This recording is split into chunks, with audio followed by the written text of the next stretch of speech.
Hello, welcome to Wrestling Made Me Cry. This is our 4th episode, by the way, which I feel like that's a milestone. I heard from Into the Weeds this week that most podcasts drop off after episode 3. So listen, we're ahead of the curve. We're better than exactly. most. Thank you, Jeremy, for that. I think it was maybe Joel said it. I don't know. That sounds like a Joel thing to say. Shout out Joel. I love Joel. Same. But anyway, my name is Kiley. This is Collins, and this is going to be a hectic episode. So here's the plan. Let me lay it out for you. Basically, we have some guests who are going to come on, and they're going to share their favorite WrestleMania weekend moments, whatever it is. And we're all just going to vibe and have a good time because, as Kate says in the super chat, Collins got married yesterday. Everybody should super chat and congratulate Collins. Send your super chats. Yes. This is my dollar dance. Did you post? I know you posted the TMDK jacket wedding picture. Did you post any other wedding pictures? Not really. I don't want to steal your thunder if you were going to post them, but they're beautiful. Yeah. Okay. I mean, you can post whatever. It's on the internet somewhere. It's on the internet somewhere. But that's the plan because we want to have a super relaxed time here. And also, there's so much to talk about. There's like no way we're going to get to everything between ROH and WWE and GCW and this indie and that indie and TNA and everything. So it's just not going to happen. So we're just going to vibe. If you guys have favorite moments, you can also put them in the chat or in a super chat, and we'll have a good time with them. But that's the plan for today. Just calm, chill, relax. Kate says, did you wear the jacket the whole time? So listen, it rained on my wedding day. Which is good luck. Which is good luck. It was so funny because all week we've been tracking the weather. And if you know anything about the weather in Seattle, springtime weather, it could be rainy in the morning, then sunny in the afternoon, and then snowing, as you're going to bed. It's wild here, and it changes all the time. And so all week we've been tracking the weather, and it was supposed to be 60 degrees and sunny all week. That's how it's been planned. Literally the day before, it was like 55 degrees and cloudy. And then as we were going to bed, it said 55 degrees and with the rain with like 25%. So it's like, oh, no. Fortunately, the wedding venue that we booked, the Kubota Gardens, if you're ever in Seattle, you should go. It is miles long that you just go in this Japanese garden. It is stunning with waterfalls and those bridges. Like, it's a stunning venue. They did have like an overhang area, which I told my family because my family is always late. So I told them specifically an hour earlier. So they'd be on time. Yeah, but they all showed up. They showed up early? Yeah. The one time you need them to be late? Oh, but it did start raining and we forgot the umbrellas, which is fine. But the one rain jacket that I have is my TMDK rain jacket, which is that color yellow, this color yellow, didn't really go with the aesthetic. At least you have a good wedding story. Some people, their weddings are boring. Yours wasn't. So at least you have that. That's true. We have 3 guests in the wings. So listen, this was not planned. At 11:30, we had the idea that we would bring people on. And luckily, we have really great friends who said, obviously, we'll come on. Yeah. So I guess we'll just, we'll just bring them all on at once and we'll just embrace the chaos. Oh my goodness, it's all my favorite people. Oh my gosh. Hello. Also me. You are definitely one of my favorite people. Sorry, I can't speak. You've just abandoned me the last couple weeks for our ROH stuff. So, well, we got drama. Drama on Wrestling Made Me Cry. Oh my gosh. Oh, well, let me tell you. In this case, it's literally drama. Cinema. People I mean, don't care. it's technically a comedy, but that's okay. So Haven't we you ever have. laughed so hard you cried? Come on. That's gonna be us. I have a feeling because these three on at the same time, something bad is gonna happen. Mhm. We have my internet dad, Doc. We have Luke, Luke did an episode of Tack Talk, right? I think. I did. So okay, so people know Luke, and then we have Kyle, who Kyle and I go way back. I think most, except for Tack Talk, everything I did outside of Tack Talk was with Kyle. So listen, this is the dream team. But basically, I would just want everybody to share their favorite. It could be a moment from WrestleMania. It could be a moment from ROH, from an indie, from Twitter, from whatever you want, and we're just gonna vibe and have a good time. You know, no Oh, pressure. I didn't know we could include Twitter moments. I would have thought so much harder.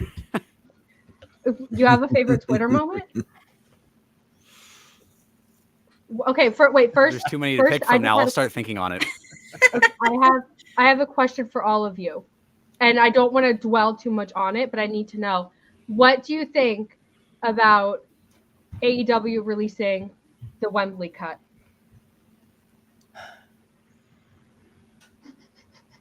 Okay, I'll go first, I guess. No, nobody's saying anything, so I'm like, all right, fine. I'll put my foot in my mouth first. It'll be great. It has the potential to be either completely irrelevant or an unmitigated disaster. And very little in between. I feel the same, but also like low key, the drama of it all, I'm really intrigued. And that I don't think low key was there. That might make me a bad person. I might be a bad person for thinking that, but you know what? I'm kind of excited by it. Oh God! Everyone knows old Kyle's joke. There? First of all, I know. I'm used to that. I've been married for almost 15 years. I'm used to getting to know them. I've got two kids. Kyle, just all kinds of. Oh, people in the chat laughed. I mean, Maggie didn't. Maggie said. See, that is much more the reaction I usually get. Stop. Now I feel bad. But okay, we'll put the spotlight back on you. We'll get away from the Wembley cut.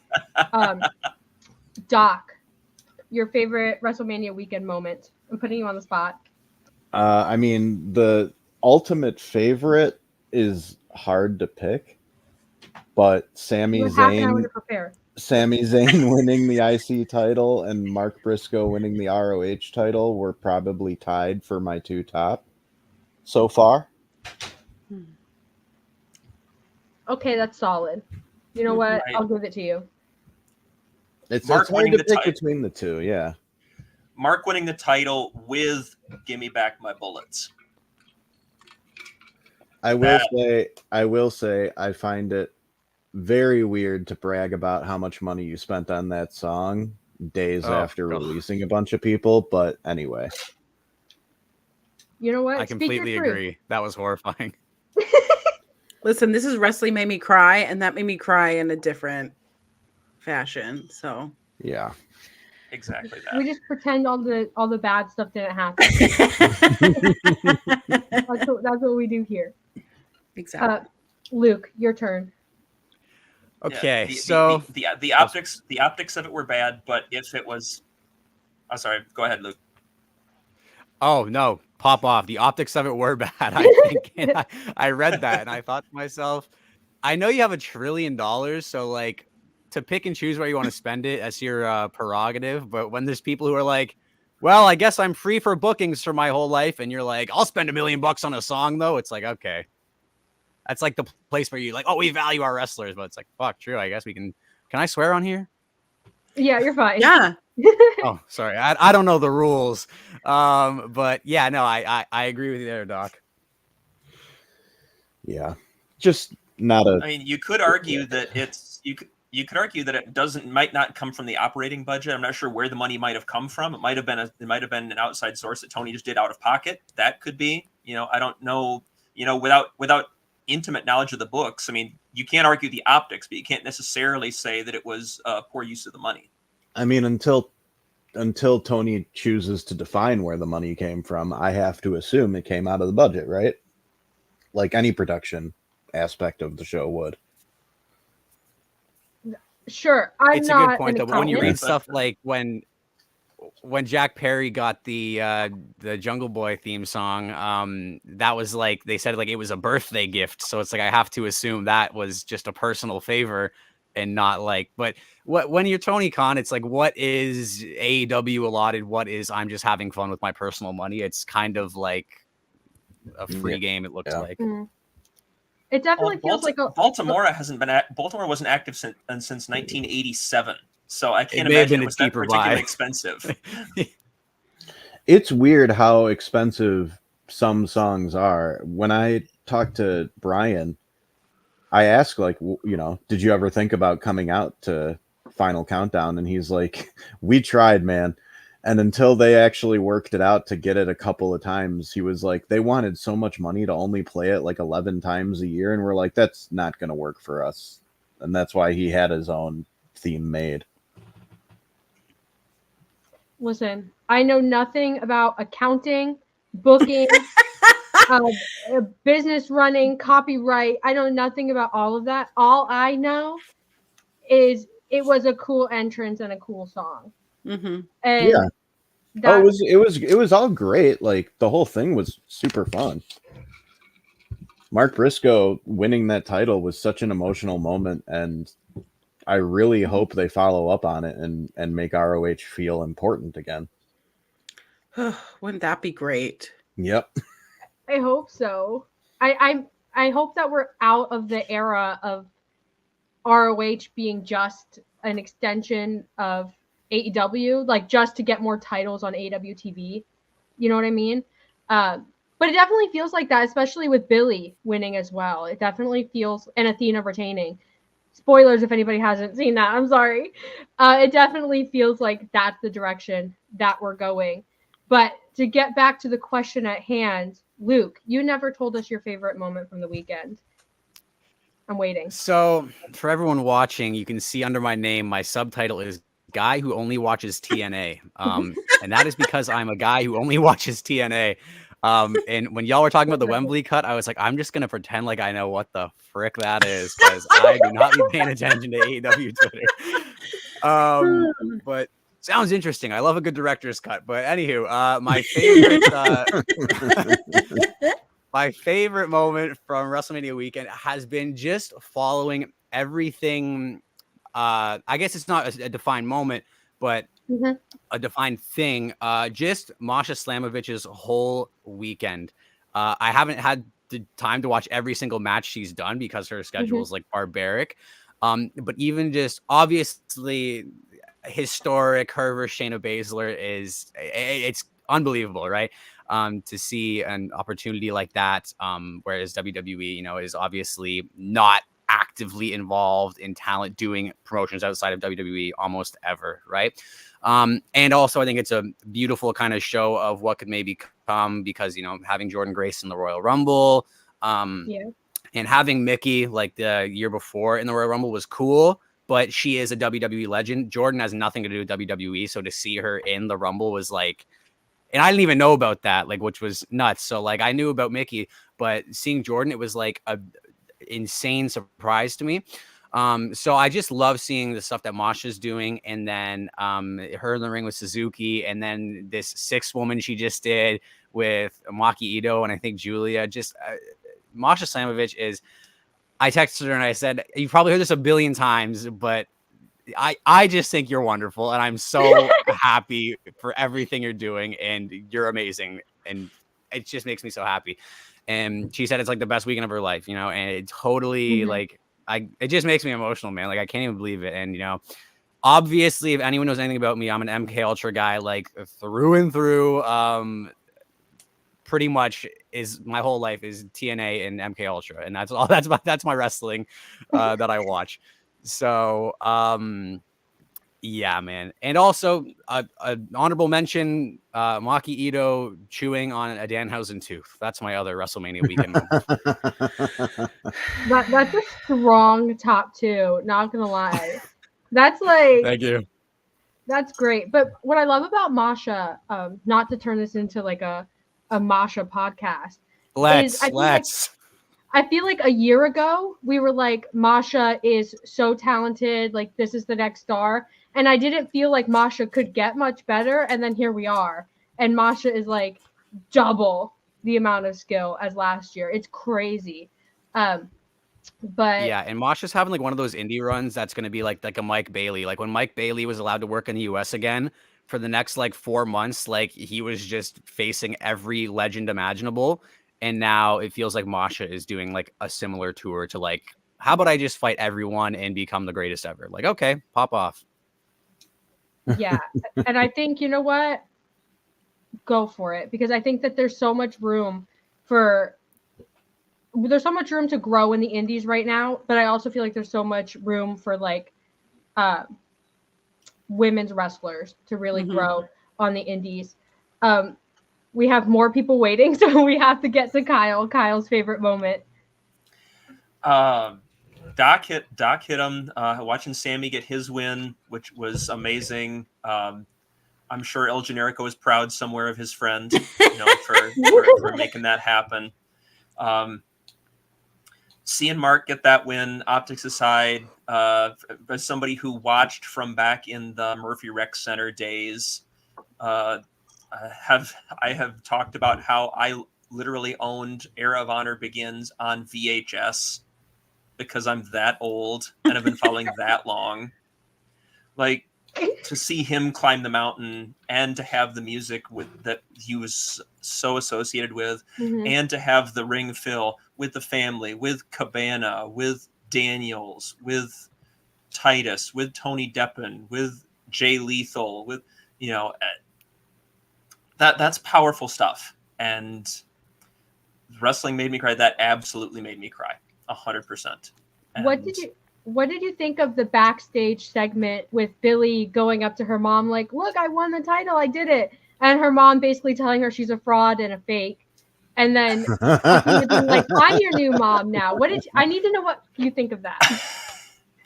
I was also very entertained as the husband of a wife who is a very dominant personality.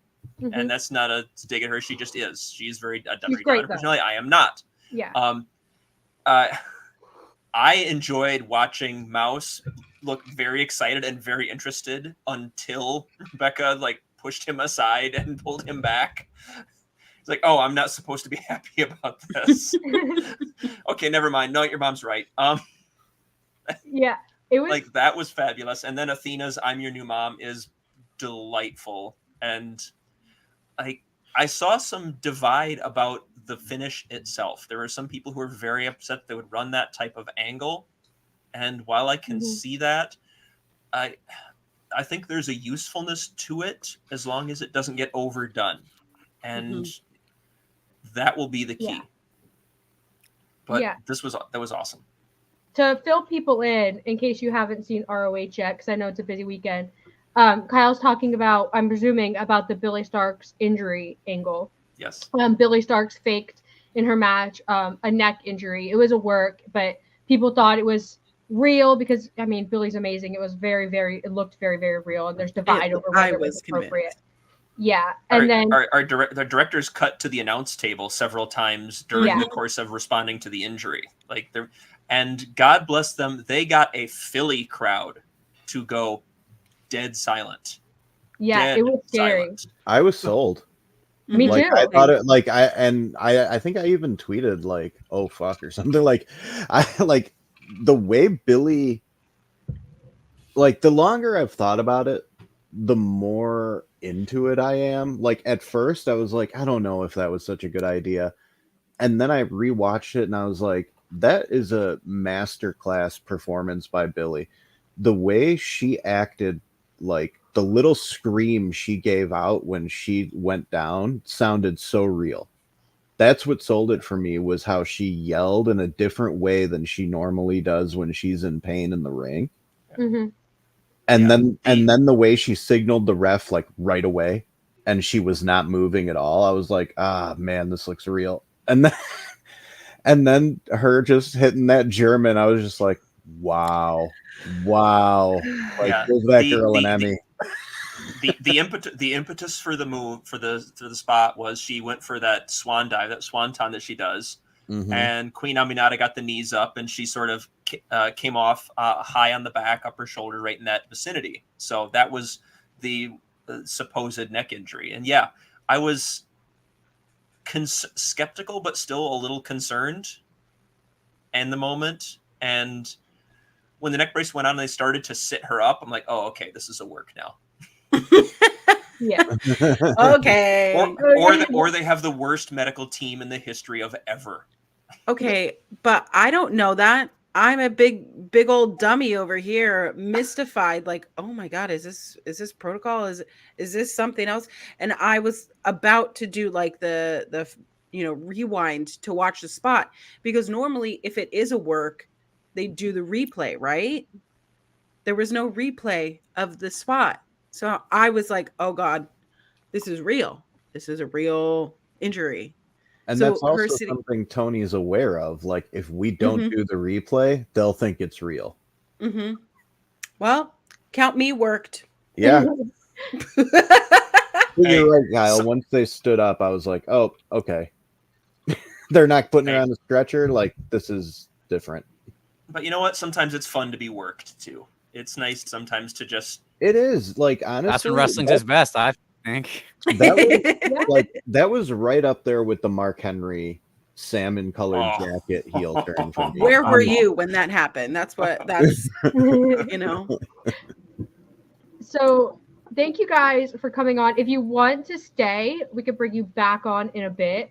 But we have two other guests who are waiting to come on, and I feel like if we have 7 people on, we might run into some trouble. So if you guys have anything you want to plug really quick, any upcoming projects or anything like that, the floor is yours.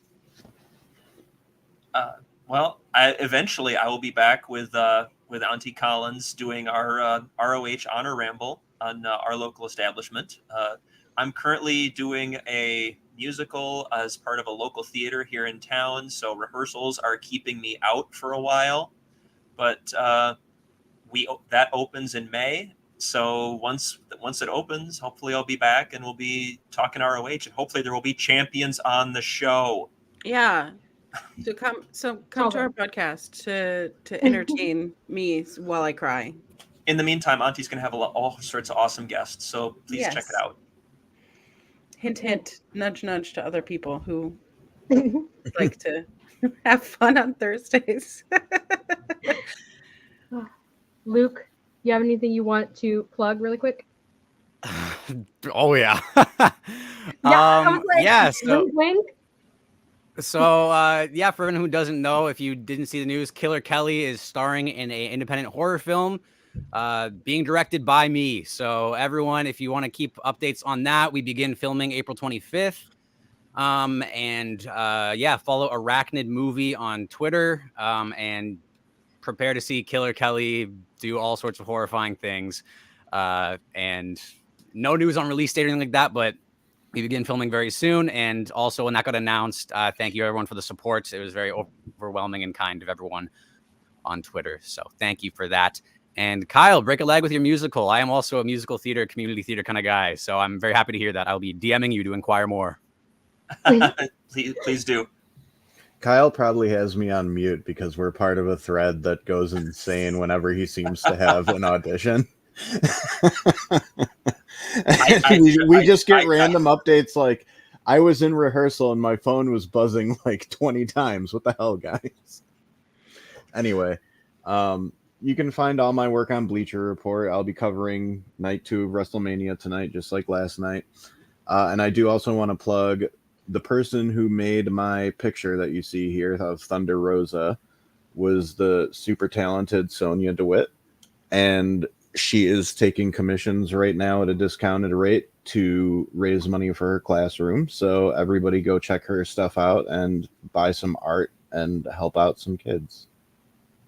This is the second of 4 pieces that I've hired her for. So the other 2 will be coming.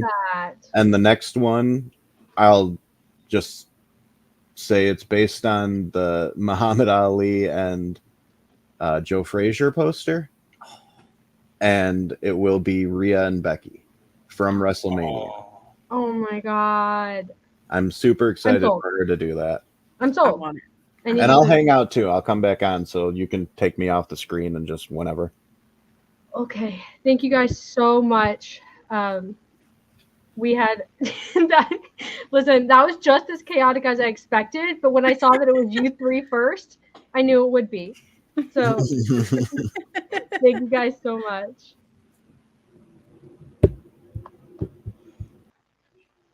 Okay, would you believe me if I said that we have more guests?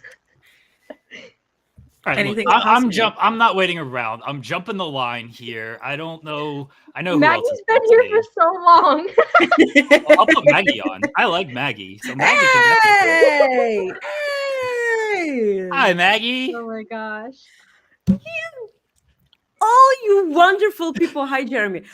Hi, Colin. Hello. You got married. I know. Look at that. Yesterday. Look at that motherfucking ring. Yeah. What are you doing talking about wrestling? Yeah, really. You tried it. I was like, I mean, you should be. You should be like not here. Yeah.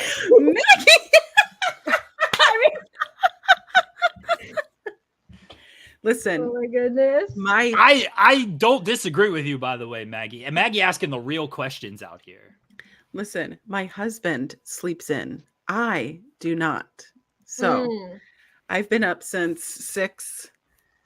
He will be asleep until like 11:30. So He's one of these people. Yeah, I don't get it. I can't do it. Oh my goodness. Well, listen, I am glad that you're here because I went and I set up the stream and everything this morning, and then I was like, oh wait, Colin got married. We didn't discuss it at all. I just assumed that you were going to be here. When you like were advertising, I was like, didn't this happen yesterday? What? Why take a day off? Like, no, I don't take a week off, honestly. But I don't take anything off. Colin, you're crazy, but I'm glad you're here.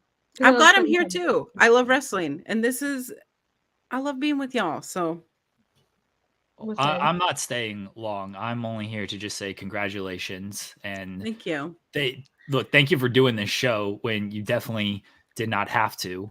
Listen, I was stressed like for like 2 days because I was like, we have to do this, we have to do this, I haven't written my vows, like all the things. Oh my God. And then I forgot that I can ask people for help. We often forget that, right? Oh my gosh. I was like, oh, I need to make my bouquet. So my mother-in-law and my sister-in-law made my bouquet for me. And then I was like, we have to send our photographer, like I totally space of like all the things that we want our photographer to get. So I was like, okay, he knows all the things. Oh, I could just ask him.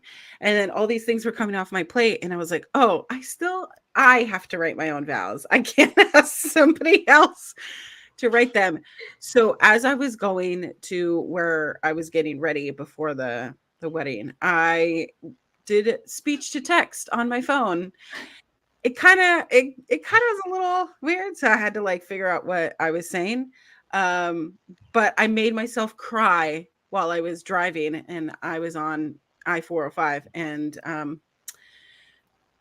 you shouldn't have your eyes closed while driving on 405. So there were a couple times where I was like, nope, put it together. You can't do that. But you shouldn't have your eyes closed driving, period. Yeah, put that out there, not just on 405. Yeah. Let's look at the disclaimer. I shouldn't have a license, so you know. I'm so happy for you. Oh, thank you. The only bad thing was Epi's car getting broken into. Yeah. I know. And That's got to be like double good luck. it has to be, because let me tell you, the lady who was overseeing the venue, right? She came to see us, made sure we had our permits and all the things. She said that she was going to be sitting in the parking lot for like additional security or just to be on site. And when we told her that it happened, she was like, "Oh, can we just get the glass out of the gravel, out of the parking lot?" I'm like, yes, this is our biggest concern right now. This is our glass and concern, right? Not the fact that it's tempered glass, so it won't pop tires, but okay. Thanks. But Priorities. I mean, Yeah. exactly. But that was the only issue. My mother kept only 3 vodka waters, which was perfect. Sweet spot. You know. Yeah. now we're talking. Yeah. I do love that you post the pictures and you're like, I've had so much tequila. I was like, good, you should. That's so I don't really drink, but I was saving it all for this day, and everyone was just buying a shot of tequila, buying me a drink, making it a double, and I'm over here going, I think everything is funny right now. Like everything is great and everything's funny, and I love it. So yes, tequila's my vice. If you got me some good tequila, but if you're ever in the Seattle area, find a Poquitos. There's one in Bothell, there's one in Seattle, there's one in Renton, which is just south of Seattle. The nicest people, but also I had tequila, so I thought everyone was really nice. But their carne asada, if you want fall apart meat, I don't want my meat falling apart. I mean, I just like it. Listen, when I'm consuming it, Exactly. You're making it worse. Wait a minute, I'm making it worse. wait, Oh yeah, my God. hold on, wait.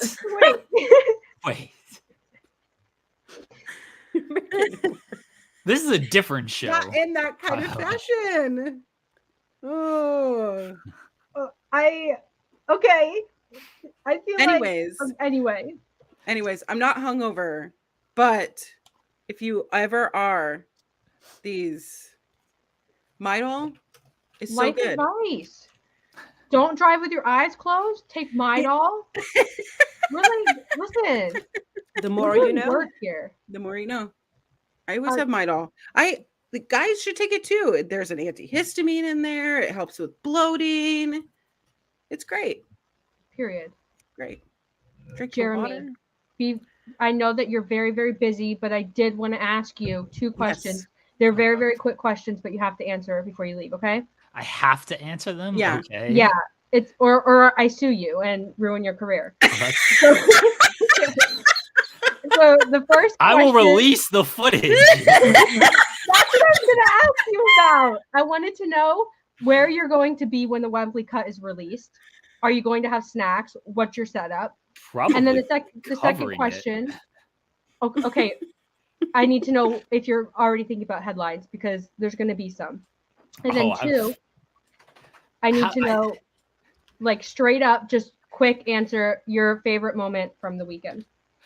Where again, I'll probably be covering it. I've already pre-written the story. I don't know how much I can say, but I had the announcement pre-written. So I guess I knew this was being talked about. So yeah, I didn't know that's how they were going to frame it, but I knew it was being talked about. And then my favorite moment from the weekend, I don't know. I feel like I was hallucinating, but I saw a chicken fighting a cupcake last night at like 4 a.m. So that's... I forgot about the chicken. Oh my gosh. The chicken is so real. You weren't hallucinating. Okay. Unless we all hallucinated it together as a group. Cole Radrick was getting beat up by the chicken on like Friday or Thursday night or something, wearing a He Hate Me XFL jersey. The chicken was everywhere, and so was that what is the name of it? The Chitin. Yeah, from Japan. Yeah, the giant cupcake thing. Yes. Like there was God. the Solid. marshmallow box thing. That Janela's clustered is something else. So yeah, that's probably my favorite moment because I don't know, it's like 4 a.m. after The Rock has a 45-minute match. I'm like, yeah, this is what we need right now, a chicken against a cupcake. 45 minutes? Oh yeah, that match was 45 minutes last night. Yeah. Did you expect him to do less? Did you expect The Rock to do 15? He's The Oh, Rock. He's not gonna do it. Honestly, like the first, like I appreciated that he took like no bumps until like the final 10 minutes. He took a bump off of a back elbow, a super kick bump, and then one other just like on the announce table. Jesus, he took a rock bottom on the. That's when, the final like 15 minutes or so. That's when he's like, "All right, I'm gonna bump now." But the first like half hour of that match, day one wrestling training bumps for The Rock. That's all he was doing. Just a tremendous worker. Pay me a couple million, and I'll just take a couple bumps like that. Hey, you like tear apart meat, okay? Talk about the bumps you want to take. The Rock does not tear apart. That's what we. No, he held up. Maybe I just want to be torn apart. That's right. Well, we tried to give you the show off today so that could happen, and you showed up here. Yeah, you're here instead. Oh my God. I don't, but real quickly, I am leaving. I say real quickly, I'm going to stick around for another 20 minutes. I don't know if Chris Mueller's still here, but I'm going to pop him on to say hi. I'm here. Hello. Hi, Chris. How are you, buddy? I'm tired. How are you? Oh, I don't want to hear it. You're tired. You literally have no sleep weekend in your thing. Fuck off, Chris. How are you not tired? I'm a peak athlete. This is what I trained for. Frightful. We're on cocaine here. What? We all do coke. 4 out of. I didn't get that package. 4 out of like 7 people on our team are at WrestleMania this week, and my workload is like triple what it usually is. I don't want to hear any of it, Chris Mueller. I don't want to hear any of it. No, you want to know how? It's because crack. I listened to The Rock. The Rock told me to go home and smoke some crack, and so that's what I did. Interesting. On, I don't have a crack guy, so I can't do that. In the Weed special. Now go home and smoke some more crack. Oh my Oh God. my goodness. You would be so happy I mentioned something from In the Weeds this week. That's unfortunate. Talking about how this is our 4th episode. I was like, on In the Weeds this week, I learned that a majority of new podcasts stop at episode 3. Yes, Joel had this fact apparently. So it was Joel. It was Joel. I knew it. Yeah, I can trust him with my life. Me. Yeah, Colin said it was Jeremy, and I was like, absolutely that sounds like Joel. You could make up any fact and I would believe you. Anything. My fact is that most podcasts don't last past 1 episode. They do 1. They're like, this sucks. We don't get paid anything for this. Absolutely not. This is awful. All right, I'm actually leaving. I'm gonna go get some ice cream. Actually, this is my treat to myself. What kind of ice cream? I don't want to give away shoot names around here. There's a local place that we go to, so I don't want people like I want the flavor. Give me the flavor so I can have some ideas. At this place, it's a cotton candy chocolate like chocolate chip mix. That's really good. It actually. Yeah, no, it might not sound great, but Maggie was not into that at all. Maggie, what type of ice cream do you have here, Maggie? Like we have a lot of ice cream here, but like the only one that's worth of shit is chocolate ice cream. That is the only ice cream that counts for anything. Maggie, you didn't have cereal for 20 years. I'm gonna do the Ryan joke. Do they even have ice cream in Bulgaria? Yeah. Fuck you guys. Screw you guys. Maggie, I love you. Maggie, I feel so bad. We invited her here, all excited, and she's getting harassed. Wow. We only harass Go the get people some we bitches. Oh my Well, God. I mean, you can tell other people on. It's stream. not as easy as it sounds. I know. I'm trying. That's Oh my fair. God. All right, I'm actually leaving now. I'm not saying anything about the other person backstage. I'm just gonna Is Oh. it Caden? no sell, Caden, no right? sell, no, No don't know sell. who it is. Nope, no selling. Just Bye, a- Jeremy. Bye. Thank you again, Bye, Collins, Jeremy. for doing the show, and Kylie for doing the show today. And congratulations again, Collins. And everyone watch Coexisting, 3 p.m. Eastern, 3 p.m. Eastern, Fridays on this channel. This show and Coexisting are the best shows we have on this channel. You don't really have to watch anything else. Thank you. Everything else sucks. Actually, Indeed is really good. Indeed. Yes, Indeed is Okay. Okay. so I got your compare check the is shows that email. I'm on. Yes, yeah, Indeed is very good. All right, bye everybody. Bye. Happy WrestleMania Sunday, whatever. Acknowledge the tribal chief. Fuck Cody Rhodes. If Cody loses, Jeremy is going to be insufferable. He's going to go on his little victory lap. It's going to be a whole thing. Doc, do you Yes, want to stay on? You got pulled Yeah. here against your will, and I don't want. Okay. No, I said I would come back and hang out. Okay. Well, All now the floor is Maggie's because Maggie just got completely sidelined by Yeah. the enigma. By a bunch Jeremy of Lambert. dickholes. Yeah. You didn't deserve that. They brought you I to know. bully you. But I want to know what your favorite moment was from this weekend.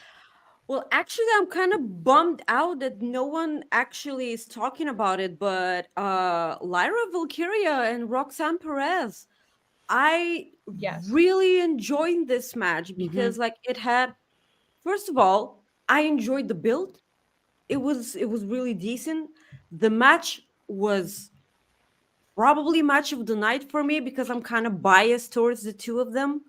Of course, you know, the three-way for the North American Championship like blew out of my expectations. Josh Briggs, like that was a coming out party for him.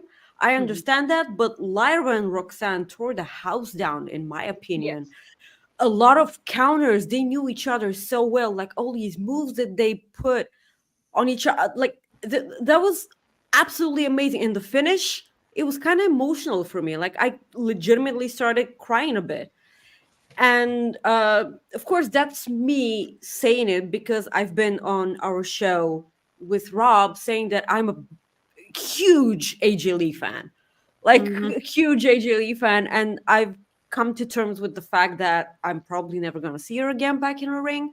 So Roxanne, having in mind she has such a huge influence from AJ Lee, and she's able to morph it into everything that she is as an in-ring competitor, and it just the two styles complement each other immensely. And this was a wonderful match to me. Like as a whole, I woke up today, I made some coffee, I sat down, watched WrestleMania. I was so freaking hyped. I loved last night's WrestleMania. And then I go on Twitter and everyone's complaining. And I'm like, do we all watch the same WrestleMania? Like that is so weird. I swear, because like I understand that there were some matches that were kind of underwhelming. You know, the Jimmy and Jay, I understand where people are going. I understand that. But I still kind of enjoyed the match. It was good. They were complaining about all the super kicks. And then those are the same people that like the Young Bucks. I adore the Young Bucks. I have nothing against all the super kicks. Like, but like they're doing all these super kicks because people are complaining about it. So they're turning up to 11. And I get that. And then the Usos do it and then complain too. And I'm like, that's kind of weird to me. But it was kind of expected for me that Jay won because I kind of feel like, you know, the bloodline was going to be dominant. Throughout the entire evening, we saw zero amount of Solo. I was shocked that we didn't see Solo in either of the matches. Yeah. Well, wait. Like, where is he? Means the bloodline lost. No, Jimmy. Yeah, the bloodline lost, but like that's the thing. I was kind of expecting the bloodline to be dominant in the first night. Right. Yeah, that was what I'm talking about. And Solo didn't appear in neither of the matches, right? Like I didn't miss anything. That surprised me too, especially in the main event when like The Rock was basically being like, "You can't disqualify me." Yeah, I didn't even think about Solo at all, like the whole show. But now that you mention it, I wonder if he's going to show up at all, like tonight as well, if he's going to be there at all. Well, it's bloodline rule, so like if Solo doesn't show up and Jimmy doesn't show up, it's basically the same as last night. So I suppose we're about to see, as a whole, Ring of Honor, the women killed it. This is what I'm talking about. The women killed it on Ring of Honor, at Stand and Deliver, in my opinion. Even the 6-woman tag team on NXT Stand and Deliver was really good. Having in mind, the women, how long have been they've been there.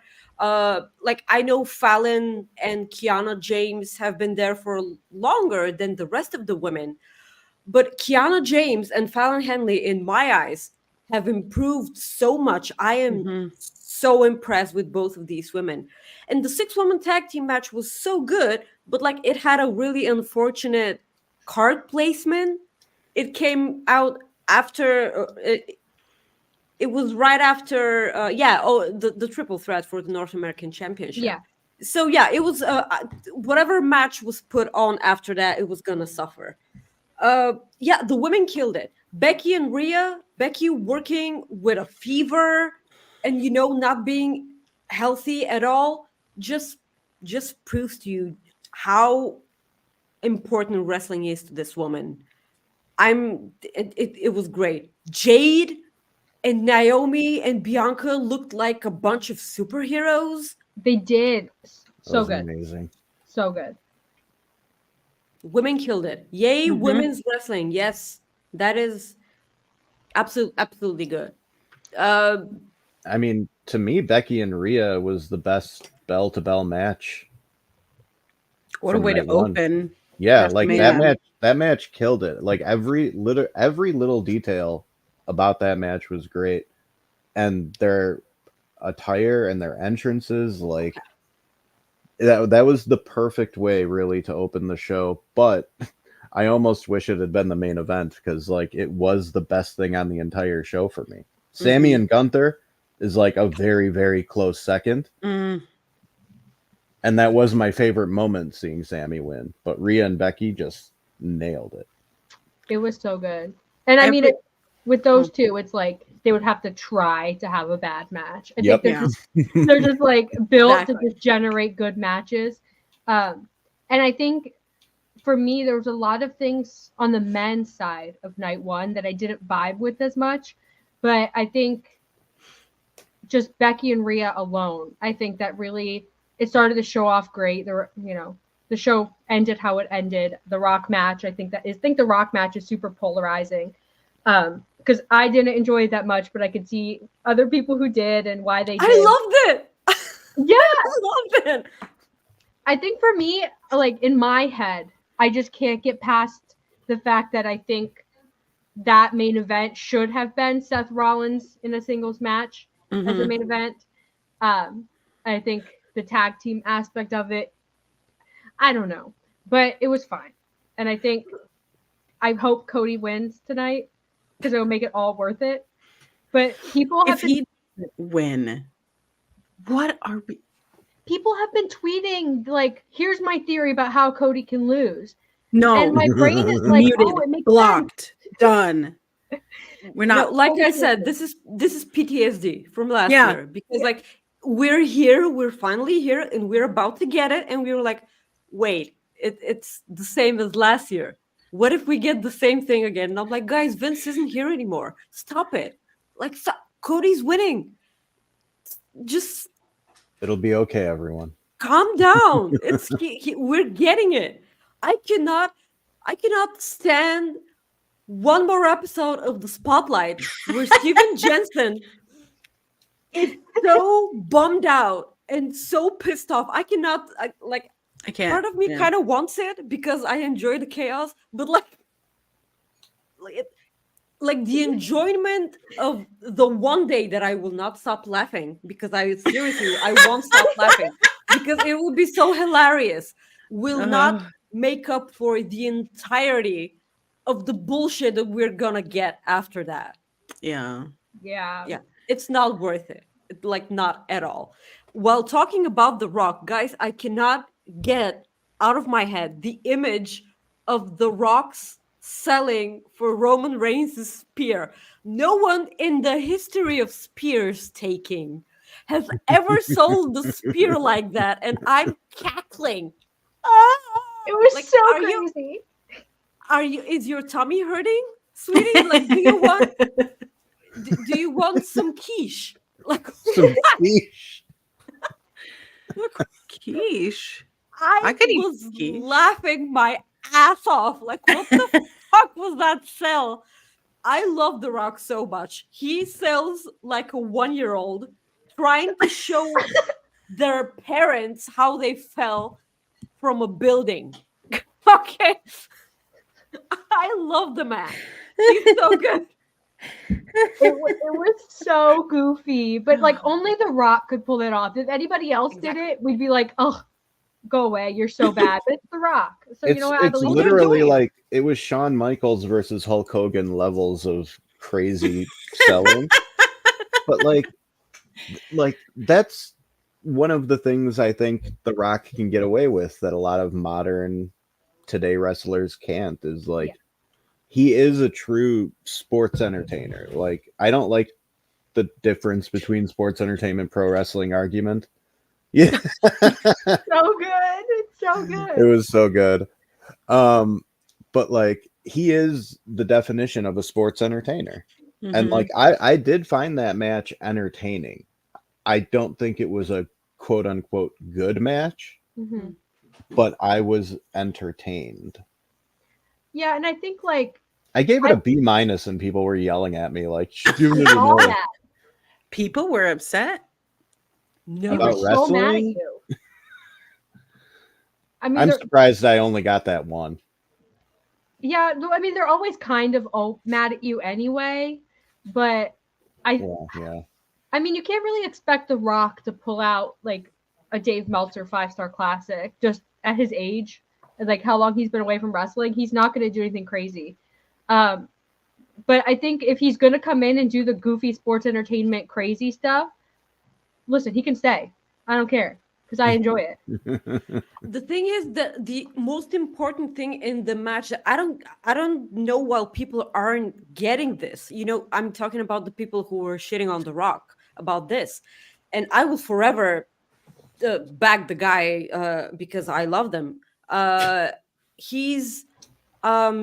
He brought in the intensity because he looked like a boss, man, throughout the entire thing. Like he was looking as if he truly hated each and every cell that Cody Rhodes and Seth Rollins possess in their body.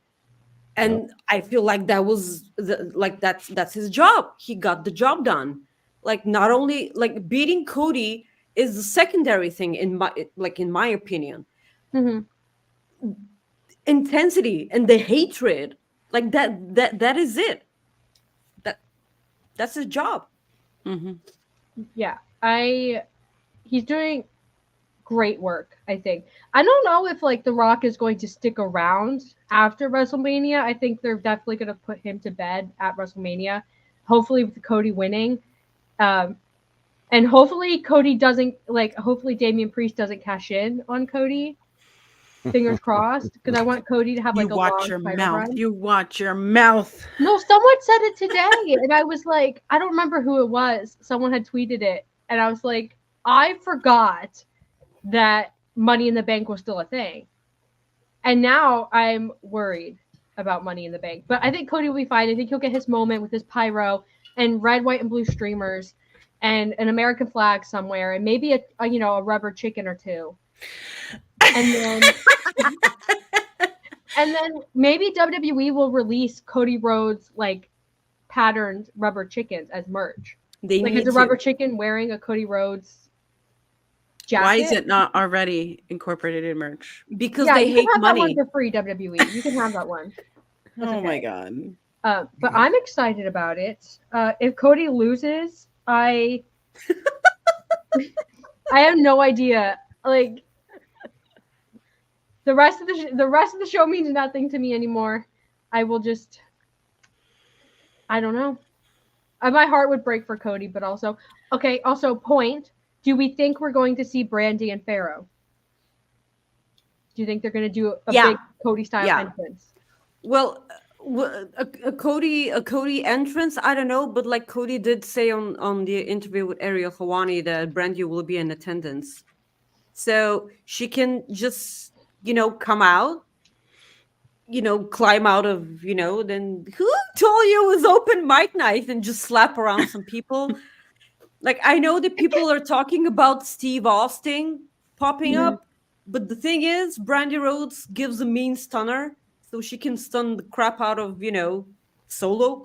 No, don't touch Solo, please. But I do feel like we'll see Brandy. We will see Brandy. John Cena and Stone Cold Steve Austin. I can only hope. Like my enjoyment will not be less if they don't show up, because like the story is there even without them. Like it's already an important match and a big match itself. If they come, more power to you. But yeah, if we don't see Brandy, I'm going to be very sad. I'm just going to throw that out there because I love Brandy, and you know what? Cody has always built himself as this, I'm a family man, like my crowd's behind me, nightmare family. So you know what? Rally the troops, Cody. I need to see everyone. I need Brandy.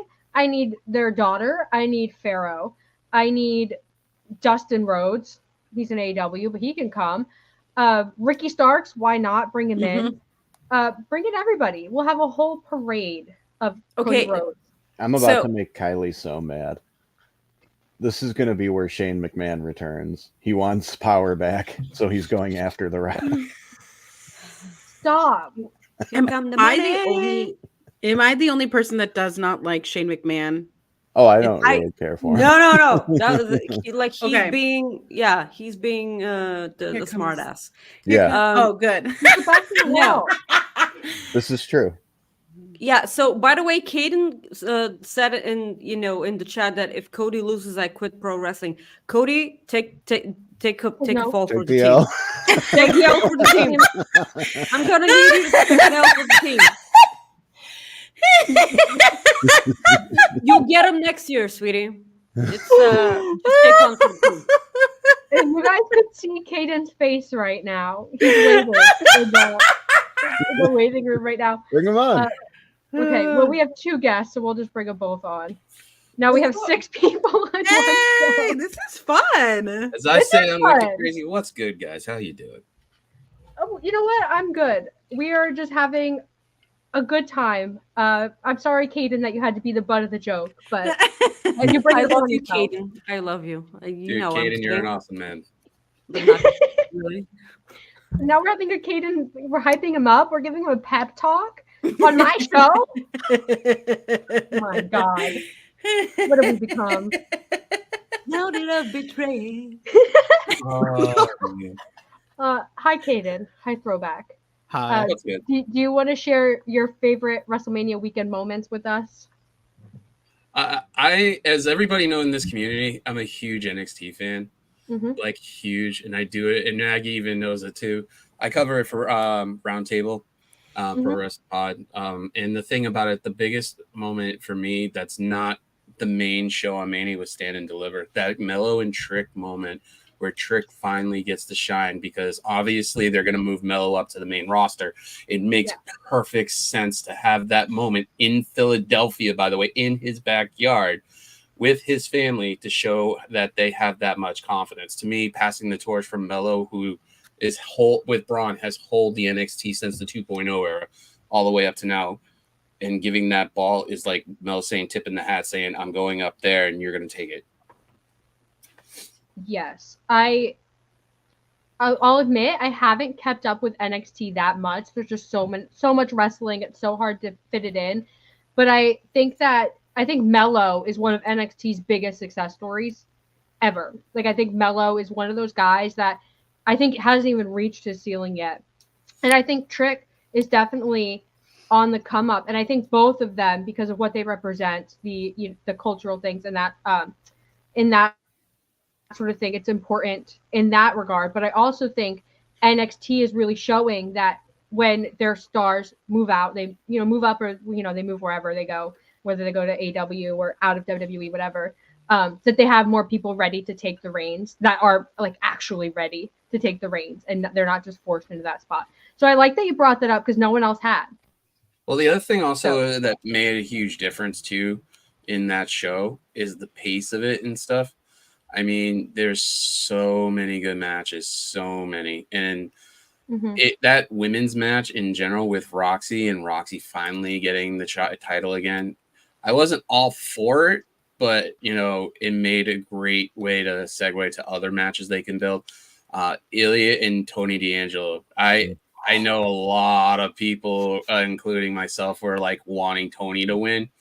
I had a theory out there when we were doing the watch along that other than what happened at Mania that night with Sammy taking the title, I literally believed at that point, if Sammy didn't win that title last night, there was only one other person. There is a rubber match in a story in this. Ilya Dragunov's the only one to beat Gunther twice in a row in what doesn't matter if it's NXT, but on televised WWE television. The UK, and they had a one-on-one match on NXT without a title belt. This is the time that they could actually pull the trigger if he had the IC title. I'm just going to warn you guys too.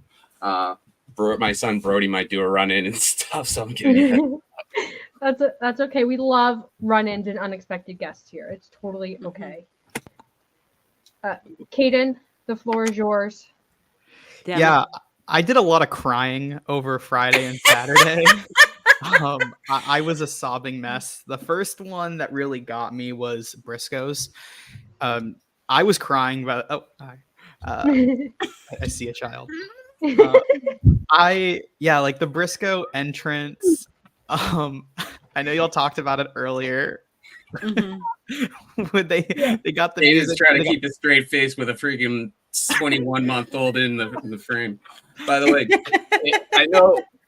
Maggie knows his name, but Kiley and Collins and Kaden, his name is Brody Seamus Daniel McCauley. And he was and the only reason why in podcast history, and Maggie knows where I'm going with this. Coexisting with Rob and Maggie accidentally announced his coming. That was really really unfortunate because like we were ranting about Throwback being a wonderful person, and then Rob was like, and he's about to be a father, and then Throwback was like, I haven't announced it yet.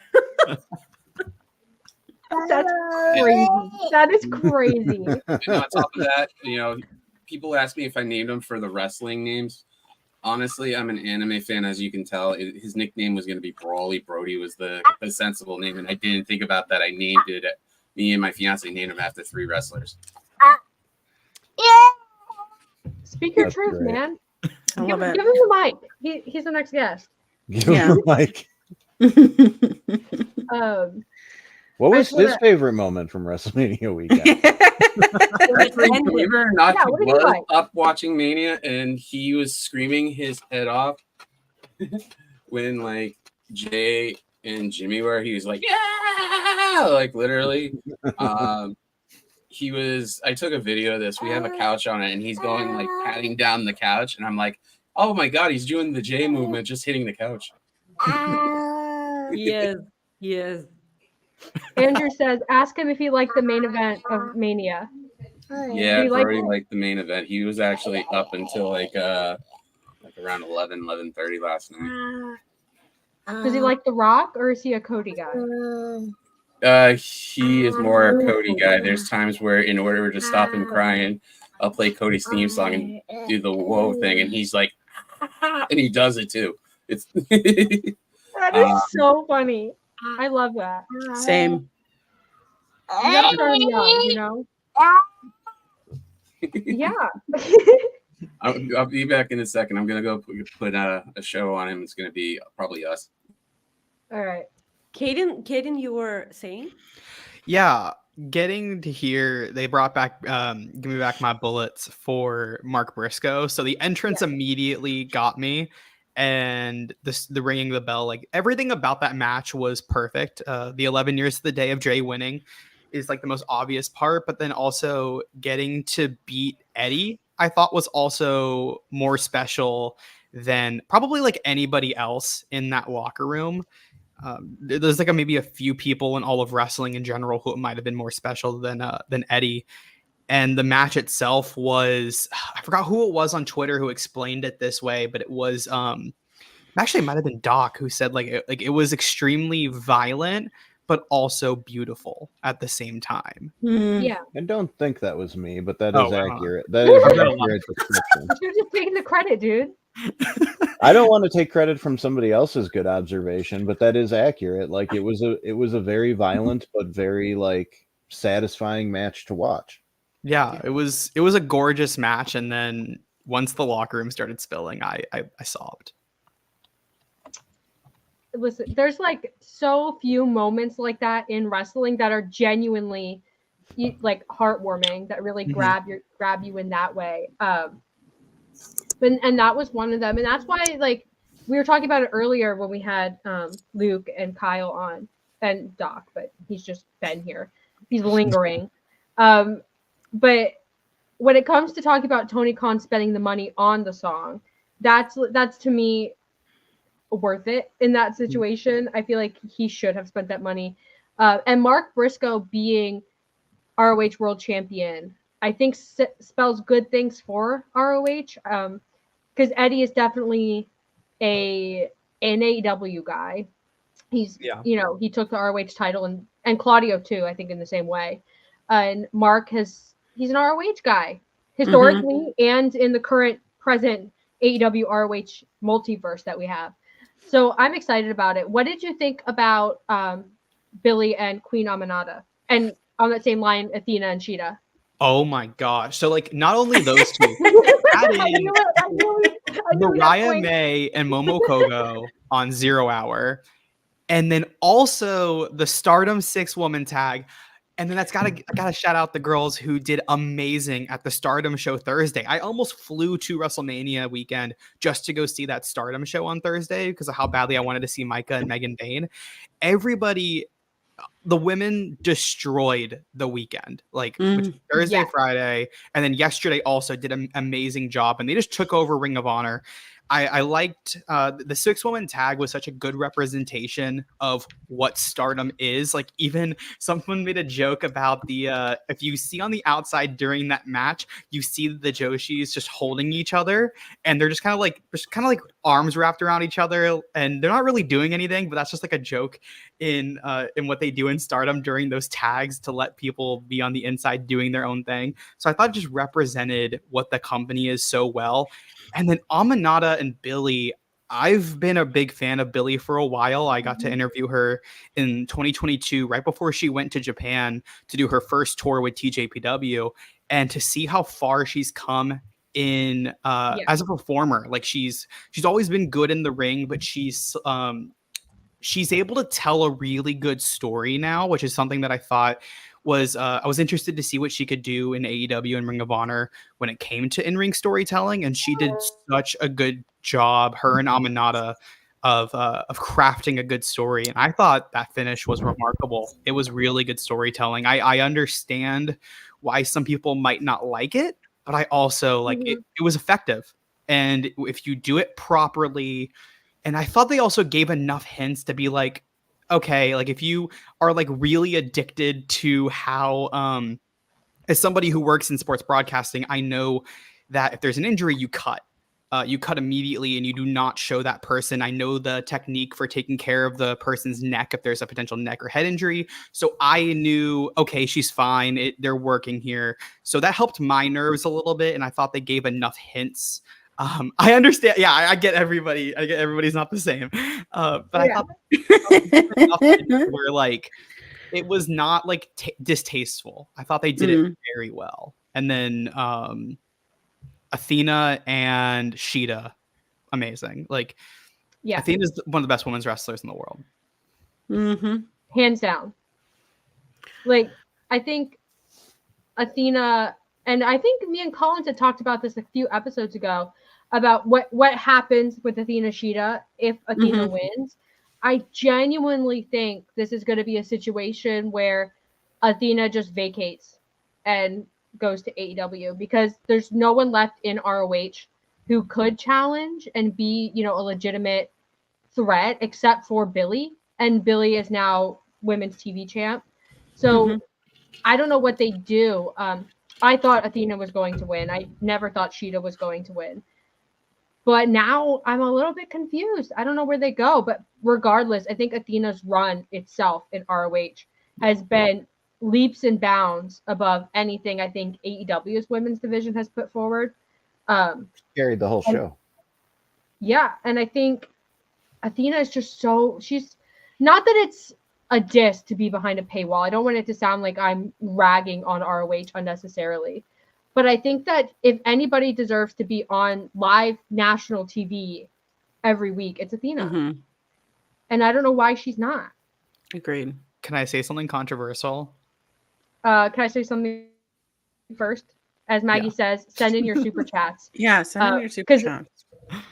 Because I cannot, you guys, you're sharing your favorite moments in the chat, and you know what? Send a super chat and we'll read them. But Kaden, if it's controversial and it's going to hurt my feelings, then no. But if it's controversial and I like it. I don't know if you'll like it. I don't think it's going to hurt your feelings, though. Okay, go ahead.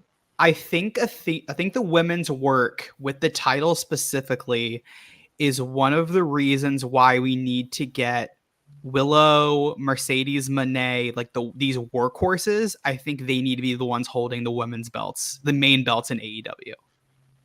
And that's not to I think Tony is great with character, but that heavy character work I think would be significantly more beneficial to the brand if it was in non-title feuds. And to piggyback on that, I was actually at AEW this past week at Dynamite in Collision tapings, and it was crazy because you could actually see me. I'm 5 rows back from the ring. And some of those stuff, Canton and said, I really agree that they need to give these titles to these certain people and let them actually show and run. The other thing also is that Adam Copeland's promo and mentioning Punk and stuff like that was actually in the audience was crazy because everybody on my section of it was always standing. That literally stayed for 90% of the show. So it was pretty cool.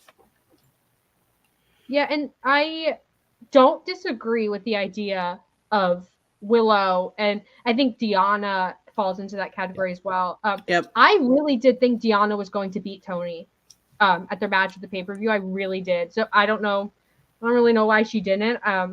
But opinions on that aside, I think that Dynasty is really going to tell you what they plan to do with the women's division in the future.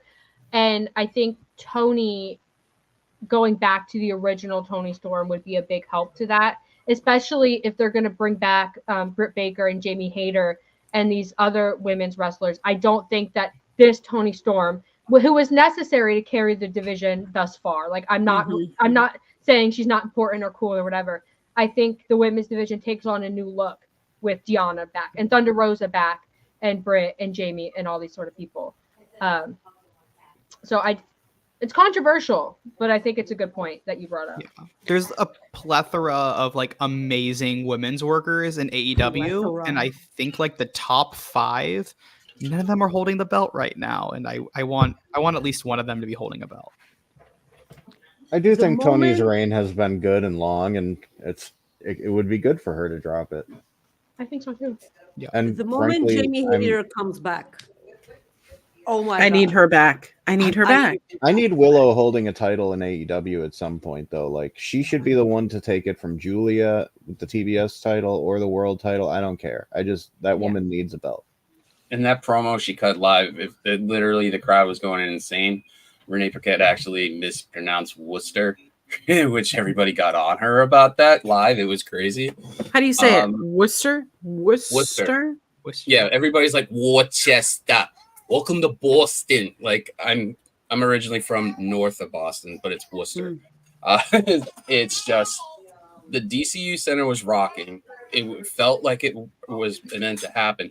I also was at Big Business, and like I said to a lot of people, I think I said the super chat with Maggie and stuff. I said it felt like after Mercedes got in there, the entire air at Big Business just got sucked right out of the building because of that. It just, in this instance with this Dynamite and also in Collision, it just felt like the whole thing flowed naturally from when Adam was out and it just all the way towards the end of Collision. It just felt like it meant to happen. It was like a perfect night. I love it. I need it. The thing that I love about women's wrestling, especially how far it's come in just 10 years, right? Because the best part of this weekend is talking to people about wrestling who only have the concept of early 2000s wrestling, right? So when I'm telling people in a short story, kind of the chronological history and why wrestling makes me cry and why women's wrestling means so much to me personally, seeing where it has come from, especially like going to school and being like, yeah, I love wrestling. And they're like, oh, yeah, that's the bra and panty stuff. And then, bathroom breaks, all the things, and seeing how it is taking so much precedence during Mania Week, during all of these pay-per-views with Supercard of Honor. And I'm so excited to talk about that later, is that women being showcased as legitimate forces. I want to see that more on television. I do agree that Tony's character work has been a great arc as we float into the next chapter of AEW, but give me more work horsemen, women, I don't know, whatever that would be, whatever that looks like, more women, more matches, more legitimate competition. I like squash matches when they apply, but give me things that I'm like, I have no idea, this could go either way, because I will cry, because women's wrestling makes me cry. And I love seeing it develop on the indies. I love seeing it sprinkled into multiple promotions. For a while, TNA was really the only place that you could get legitimate women's matches. And now we're seeing it everywhere. And I freaking love it. Yeah, I think... Go ahead, Maggie. I'm sorry, Kylie. It's your show, damn it. Just talk. Yeah. No, I was just going to say really quick, I think it's also super important to say AEW and Stardom appear to have a working relationship. So we also have to factor that in to our discussion about the future. Yeah, women's wrestling for me personally, this is why, by the way, I adore AJ Lee so much, because I kind of feel like in WWE, because that was the only thing that I was watching back then, she was kind of, for me, in my eyes, while I was watching, she was kind of responsible, for making it a bit less about the reality television and the red carpets and the heels and everything, which I have nothing against. It's just not my cup of tea.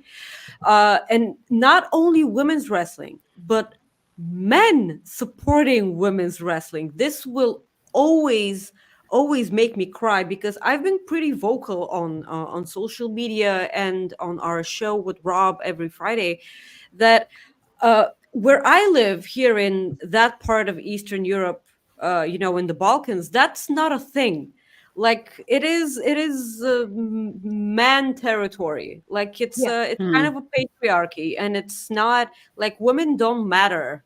That's and when I see, that's why, like back in the day when Adam Copeland, he put over Beth a lot, and like a lot, and then Stephen Macklin was supporting Deonna in the audience like a lot. And now Will Ospreay is like bombarding his Instagram stories with, you know, with the achievements of his significant other, and I'm like crying my eyes out, because I know that there's a place in the world where women matter to men, because like, and this makes me, you know, a bit hopeful, because it's not a thing here. And it's the thing that fuels me is the fact that I know that this is different in another part of the world, and in another part of business, you know.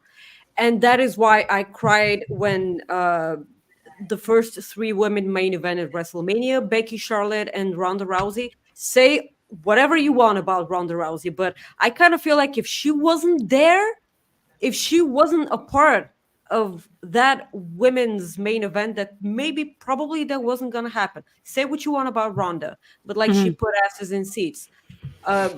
Like I bawled my eyes out when Sasha and Bianca main evented. I cried. And then seeing Sasha Banks crying and applauding and smiling at the success of Bianca, I lost it. I just lost it. That's like also women supporting other women, because like because of everything that's happening here, like women scratching claw to be something, and in order to do that, they put down other women. Like it's a thing here. And when I see women supporting other women, it just melts my heart. That is why women's wrestling is so much important to me, because it finally reached the point where it's not about bras and panties, like Colin said, and like we're finally, you know, women are seen like in a field that is so dominated by men. We're finally seen as, you know, something that matter. And that's why you see, you know, women in wrestling media now. And this also makes me hopeful. And it's always something that will bring a tear to my eye. Well said. Well said. Yeah, there's like nothing I can say that would be better than that. Because Maggie's just so well spoken. And agreed. I feel like I am from Bulgaria. My English, you know, is writing English is better than the trolls on Twitter. That should not be true. You said it, not me, but it's true. Learn how to write in your own language, people. You're weird. Like what? Listen, you said it, not me, but I agree. I'm just gonna throw it out there. But I think women's wrestling still has a long way to go, and I don't want to like undermine that. But it really does feel like, especially with, you know, a lot of attention being placed on Joshi and a lot of attention being placed on luchadoras and stuff like that, it definitely feels like women's wrestling is catching up to the international like connections of men's wrestling and the international prestige. It definitely feels like there are still people who look at Joshi and they say like, oh, they're school girls, they're little girls, like all that racist, sexist stuff. But I do think AEW has had a big part in sort of picking up where TNA left off. Not that TNA has forgotten about the women, but I think the decline of TNA had an impact. And I think WWE, they retreated from the women's revolution thing a little bit, but it feels like they're getting back to it in the Triple H era. So women's wrestling is super, super important. And I like that this weekend, and even AEW, Dynamite and Collision, the women's matches that are booked are important. They have stakes. They're not just there to be token women's matches or to fill a spot, whatever, which I think is super, super important. So does that steak fall apart, or is it a full meat? It's a full meat. Yeah, it's the full gird, the full thing. Yeah. Maggie, I should have. Oh my god. Anyway, wait, I totally missed that. Sorry, that an Amber Alert just came up on my phone, so I'm like, "What is going on?" My phone won't stop. I'm just gonna say about Maggie. Nothing surprises me after all the times I've talked to her and stuff like that. No, never. That's why we love Maggie. This is the same person about. This is the same person with Maggie that went on a rant on my show for a half hour, 45 minutes, took up the entire thing, and I couldn't even get one word in. I loved it. Maggie's great. Maggie deserves all the spotlight, and I feel like Maggie should be the voice of women in wrestling media. Low key, I 100% think so. Don't do that. Yes. I love Maggie. That's not a good idea. So I can say something to kind of piggyback off of what Maggie said, though. I've probably been doing wrestling media longer than anybody here, because it'll be 16 years in October. When I started, I don't think I can think of any women off the top of my head who were doing it on a regular basis, who are still doing it now. And like, just seeing how many have come up and made big names for themselves. Like, obviously everybody here, but we've got Kate, Emily May Heller is all over the place. Denise is doing things everywhere. Like, it's really incredible to see how much. Astrid's great. Ella, like, so we could really just Haley, like, we could name people for hours. And it's amazing that not only is it like, you know, equalizing is something that may or may never happen, but like, there's so many important voices in women's wrestling media right now. And it's like, honestly, like, all of my favorite podcasters are women right now. And most of my favorite wrestlers are women right now. So seeing how the industry has changed and embraced it has been kind of fun to like actually cover as it's happened. Because there was once a time when in my reviews, I was constantly putting stuff like, it's another 2-minute women's match. They deserve better. Like, what are we doing here? Yeah, and to your point, I will not be surprised at all if, you know, the women that used to cover wrestling, like you said, they're not here now because like they were too tired to be not taken seriously. Yep. I'm pretty sure that is the reason. And to answer Eddie in the chat, I do hope that TK puts you know, more women on television. And the thing is, I always say it's baby steps with TK right now at AEW. It's happening really slow, way slower than I thought it would, but it's about damn time. Like I saw Drew Nicholas and JPJ on Love Wrestling like a couple of hours before your show started, guys. They were I don't know what the subject was, honestly, but it's like the Mercedes thing. Like she's on TV now, she's there, and like they're not getting, you know, the eyes on the product as severely as they thought they would, and like just make her wrestle. Like people, like, I understand that you want to, you know, save her big debut in AEW for a pay-per-view. Like I absolutely get it. But this wasn't the thing in AEW like 1 year or 2 years ago. They did the thing where they didn't wait for pay-per-views. They put on national television banger matches that people wanted to see. And now they kind of, you know, move past that and put, you know, important things on pay-per-views. They shied away from good things on television, you know, for free, like you guys say it.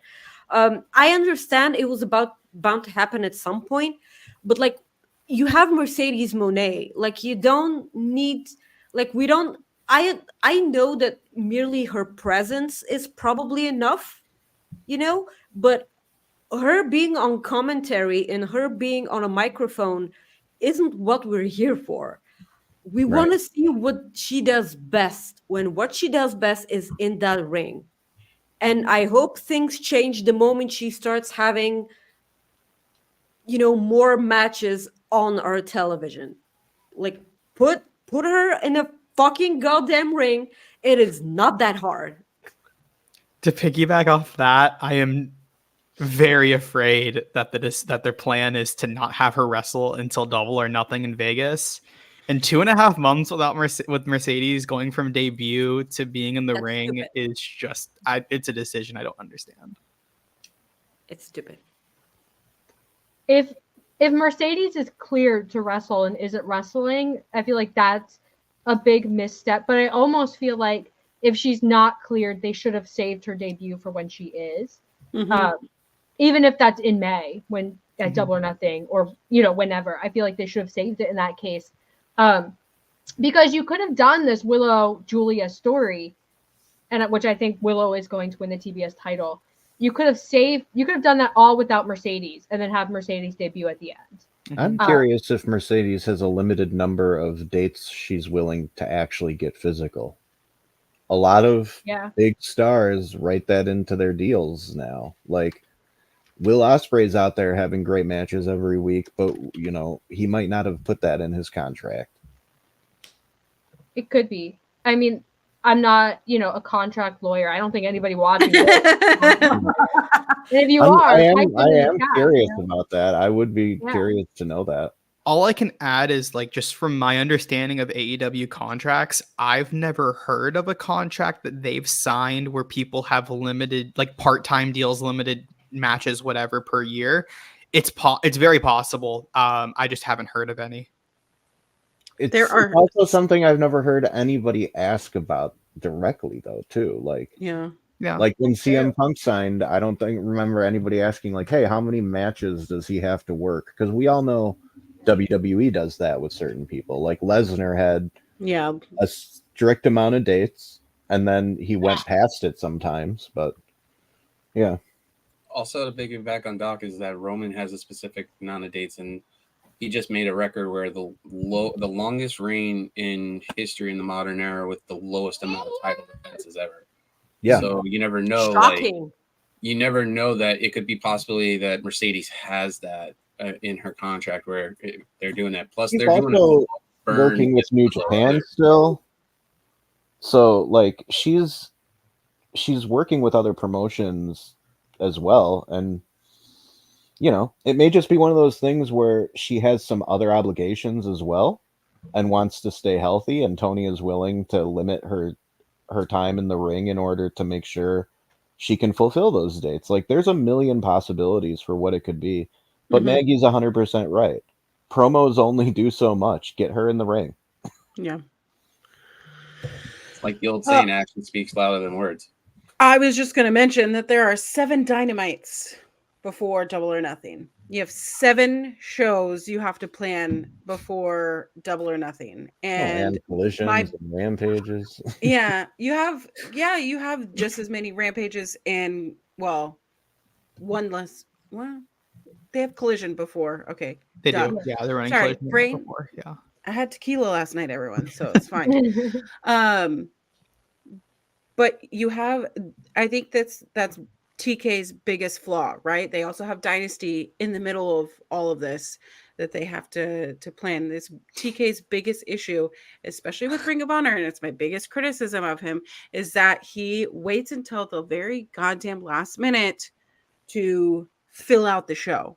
You know what your main events are going to be, and you're filling out your show, you're booking your show, but we have 7 episodes of Dynamite, 7 episodes of Collision, 7 episodes of Rampage. We have time to cultivate some bangers of matches, especially for the women's division and not just for the title. Hello, you have a plethora of stunning, talented, amazing wrestlers. Book it. Just start putting legitimate women's match, more than one, on your weekly shows. Collins, let's not just get into TK's flaws because we're gonna be here. We'll be here forever. Let's talk about Chelsea Green stealing Drew McIntyre's slam. I love her so much. She's amazing. I love that woman. Like, she's she's single-handedly one of the biggest and most important signings I've for said, WWE right now. I've said it so many times. She understands her role and her character better than anybody in that company. Mm-hmm. I adore that woman. Yep. Like give her Everything. Give her everything. Go to NXT and take that women's North American Championship. Like just go. You're going in my ballpark. I already made the prediction on that. The first ever women's North American Championship. You know what? She should pull a Hacksaw Jim Duggan and pull the 24/7 title out of the trash and just start carrying it around like she won. Please. Hacksaw did that with the WCW TV title.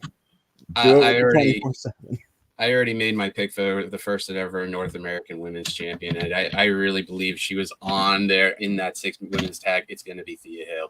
There's leaps and bounds she has, and since she's been 18, I think she's almost 20 now. It's crazy, but ever since she was like that rah-rah person in Chase U, and now she's completely like all on her own and stuff like that. She deserves a shot at it, and how she performed against Tiffany Stratton in those matches. Yeah, that's the person who should run that title. But I gotta go. He's being unruly. Have a great Mania night, guys. It was an honor being on here with you guys. Just have a good night. Take it easy, Throwback. He just had to have the last word there. Like, I love it. Perfect way to sign off. Yeah. So what's everybody looking forward to tonight? I'm kind of looking forward to everything. Bailey. Jesus. I'm so pissed off that she wasn't the main event. I understand it. Like, I don't think she was ever supposed to be, because like if Punk wasn't injured, it was gonna be Punk and Seth or whatever, like probably. But it's Bailey, man, just give her flowers. I don't know. Like, do you think that she'll open the night, guys? What do you think? Are they opening up? I don't remember what they said was open. I could see Drew and Seth opening. Yeah, it was Drew. Yeah. Okay. I think they'll co-main event is my guess. They like to put they've had like a thing where they've put the women's Rumble winner the last 2 years has wrestled right before the main event. They did it. It was night one the 2 years before, but they've done it 2 years in a row now. I think they're going to go there. I am a little bit worried about this match. This is the one I'm most scared about because it has such a high ceiling, and I am very scared that they'll get time cut or something won't go right with the producing. Like, I don't know. I get very scared when it comes to women's matches on Mania in general. And that's actually why I wanted to open the night, because that's how they're gonna give it all the time they can, and they can shine. And I don't want it to be right before the main event. Just don't do that. I don't want time being cut. We have a super chat from Will who says, I think there was a reason when Roxanne won the title, they made sure to put the camera on Julia. I think she's taking the title off Roxanne. Well, the thoughts on Julia and her debut, and also thoughts on Julia and Roxanne. I love how everyone in that crowd knew who she was. Like they lost their minds. I lost their minds, and I love that because I cannot get the sour taste out of my mouth from the moment that Kairi Sane came back to WWE in Saudi Arabia. Like, you put her there, no one there knew who she was, and they were completely silent, and I hated that. And like, this is nothing against the people there. Like, it's like, I'm not they should have known better. That's all I'm saying. Like, going back to the place that you were so great at, because Kairi in NXT was amazing, and then for a bit on the main roster she was great. Like, they could have done better, but like she was good. And like, if they debuted her anywhere in the States, even in Europe, like that could have been a way different situation. But like, that really bugged me. And because Julia was, if you're not even watching that sort of wrestling and it's not for you, but you have social media, you know who Julia is. And that's the positive side of social media, by the way. There you go. And then you lose your mind because like you immediately know that she's a big thing because William Regal sat right next to her. Yeah. And that's a wonderful, visual for you to have. I'm hyped, really hyped. And subscribe to Fightful Select for all the scoops from Corey Brennan. You're gonna get a lot. Shout out Corey. That was a swift plug. It was really good. I've been here for a while. She's a pro. That was good. I thought that was a well done little segment though. Like she's the first one that they've shown in the crowd for a while that actually kind of feels like a big deal. Because she was one of those people where everybody's like, well, everybody kind of wants her, so what's going to happen?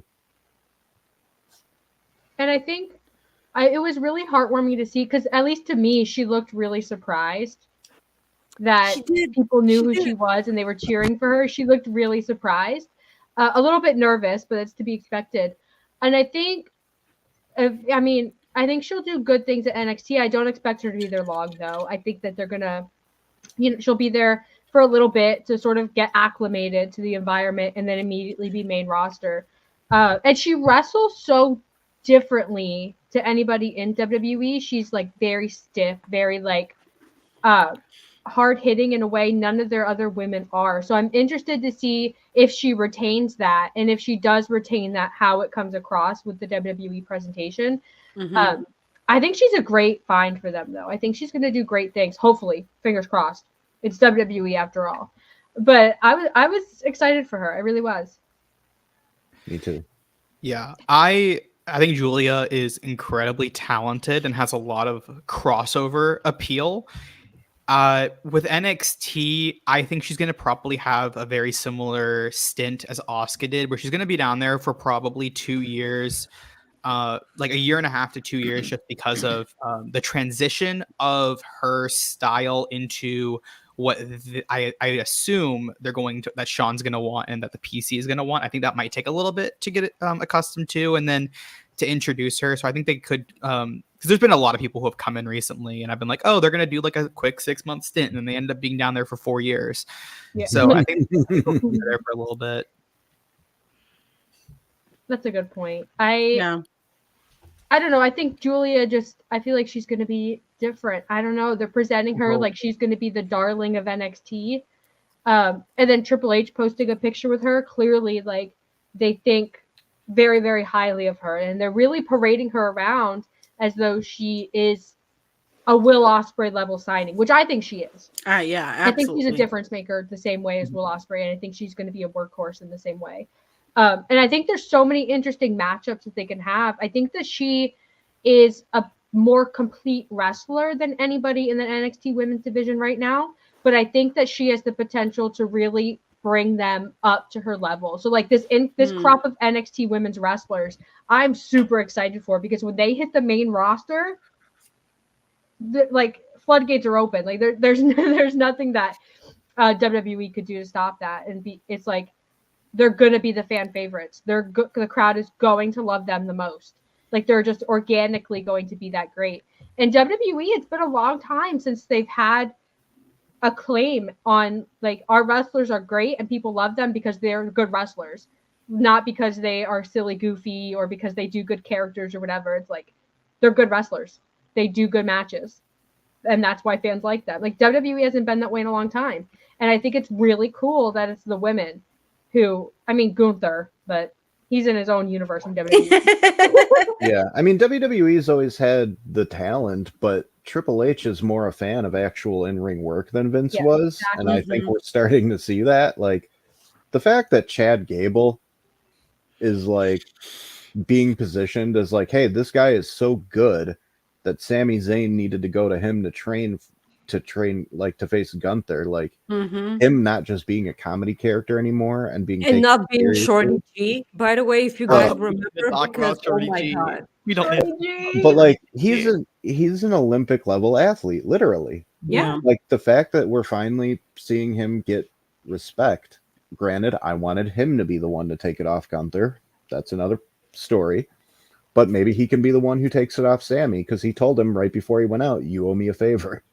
We all know that favor is going to be a title shot. Yeah.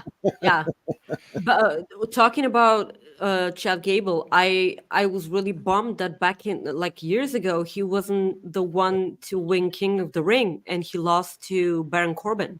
Yeah. I was really bummed out about that, and I kind of it kind of felt like it was his time, and it was around the time that he was Shorty G, or like probably exactly the same time. And that I was was like, the tournament where they made him Shorty G. yeah, and I'm like, this is the time. This is your time. Like, show, like, just push the guy. Like, what the fuck? Like, can you like you make a big deal out of Kurt Angle? By the way, Kurt Angle, like his retirement, like you make a big deal out of that guy, and then you have the person who is probably the only one who can fill his shoes in WWE, and then you treat him like that, and it's just kind of weird to me. Really, really weird stuff.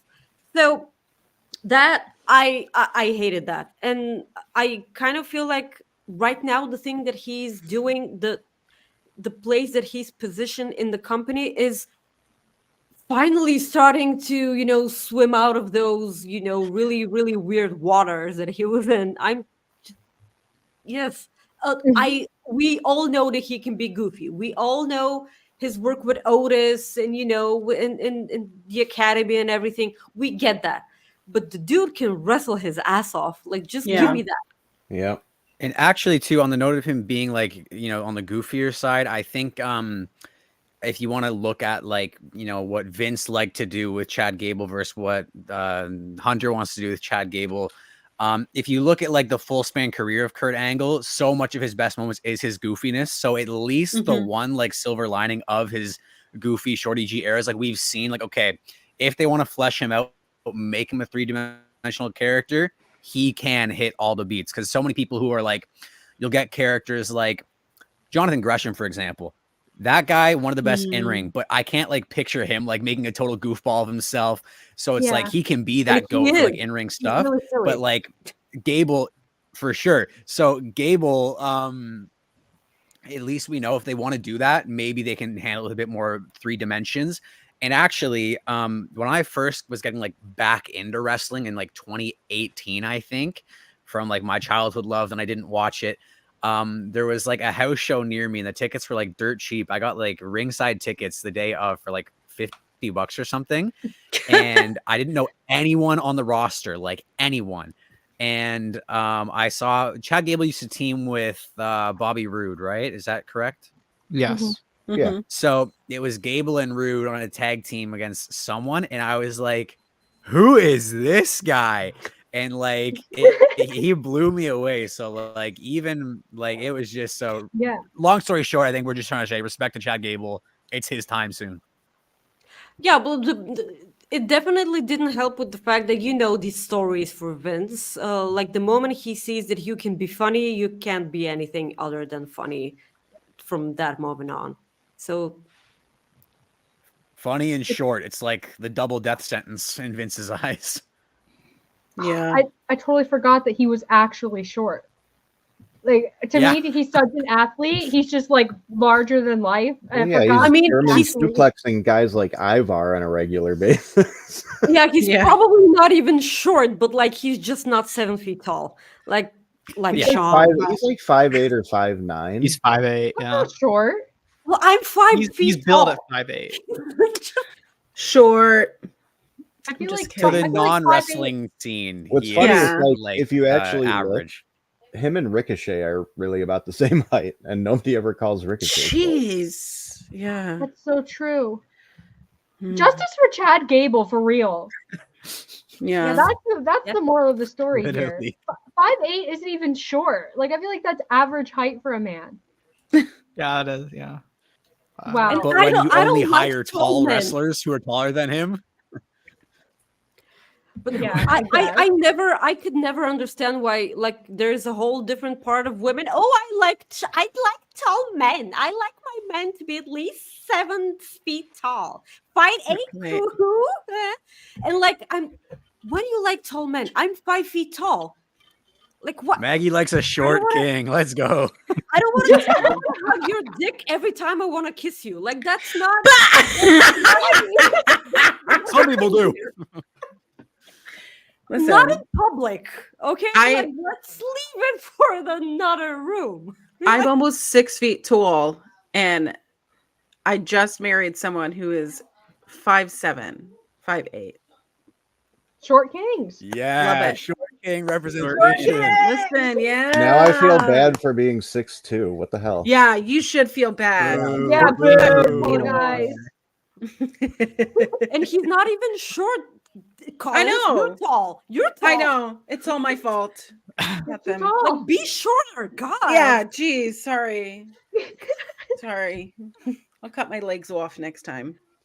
Don't do that. There you go. No, don't. Just for short people. Jesus. You can have some. You can have some height. Yeah. I'll let you borrow a few inches, you know? Chad Gable's the face of the short people movement, you know? He's not even short. Maggie can join. He's I'm not even short. 5'5", which I feel like is not short. It is tall, sweetie. I'm 5 feet tall. This is really. But you're just short. Like, when's the cutoff from short to like average for women? It's all perception. Right? In like the thing is, in Bulgaria, I'm pretty average because like like women. Although the other day in the bus, like there was like a girl. She was in high school, but like she looked like a woman, and I couldn't stop staring at her because like she was so pretty. And like I kind of felt uncomfortable because like she saw that I was looking at her, and like she was like and she was really tall. And not only was she incredibly pretty, she was like dressed really nice and like, and she's freakishly tall. And I'm like, excuse me, like I do not mean to stare. I'm sorry. I'm just gonna get off the bus now. So Bulgarian tall is like 5'10" or something. Is that tall? Well, no, like we have pretty tall men, but like women aren't that tall. Like 5'5" is a pretty tall woman in Bulgaria. So Will says, I never got why Vince hates short guys, but he let HBK get away with everything in the 90s. That's a valid point. HBK is not a big guy. He's not a tall guy, and he's also not big and bulky. Yeah. So that's why HBK is such a legend. You know, he carried the short king movement. Well, he probably did cocaine with him in the back. For legal reasons. For legal reasons, I'm not going to speak on this. I will not speak on what happened backstage in the locker rooms in the 1990s. Yeah, we don't talk about that. Watch Dark Side of the Ring. Listen. Sorry, my phone was ringing with a scam caller. We've got scam callers. We got Amber Alerts over here. Come on. It was 100% WWE calling to be like, shut up. WWE stooge. Yeah, the WWE stooge was calling me to give me a cease and desist. A throwback to BT.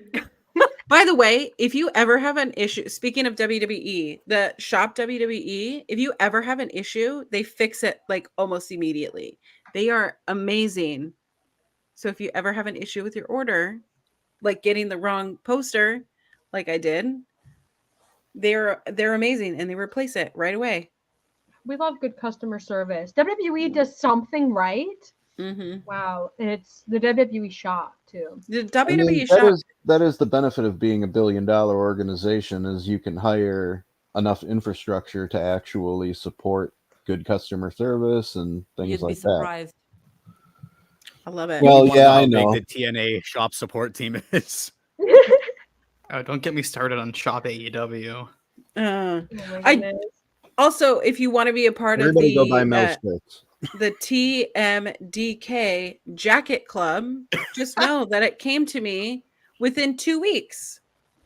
So Is I that have to fast order or mine slow? still. I was waiting until I got paid, and Yeah. I got paid this week, so I got to order it, and I can be an official member.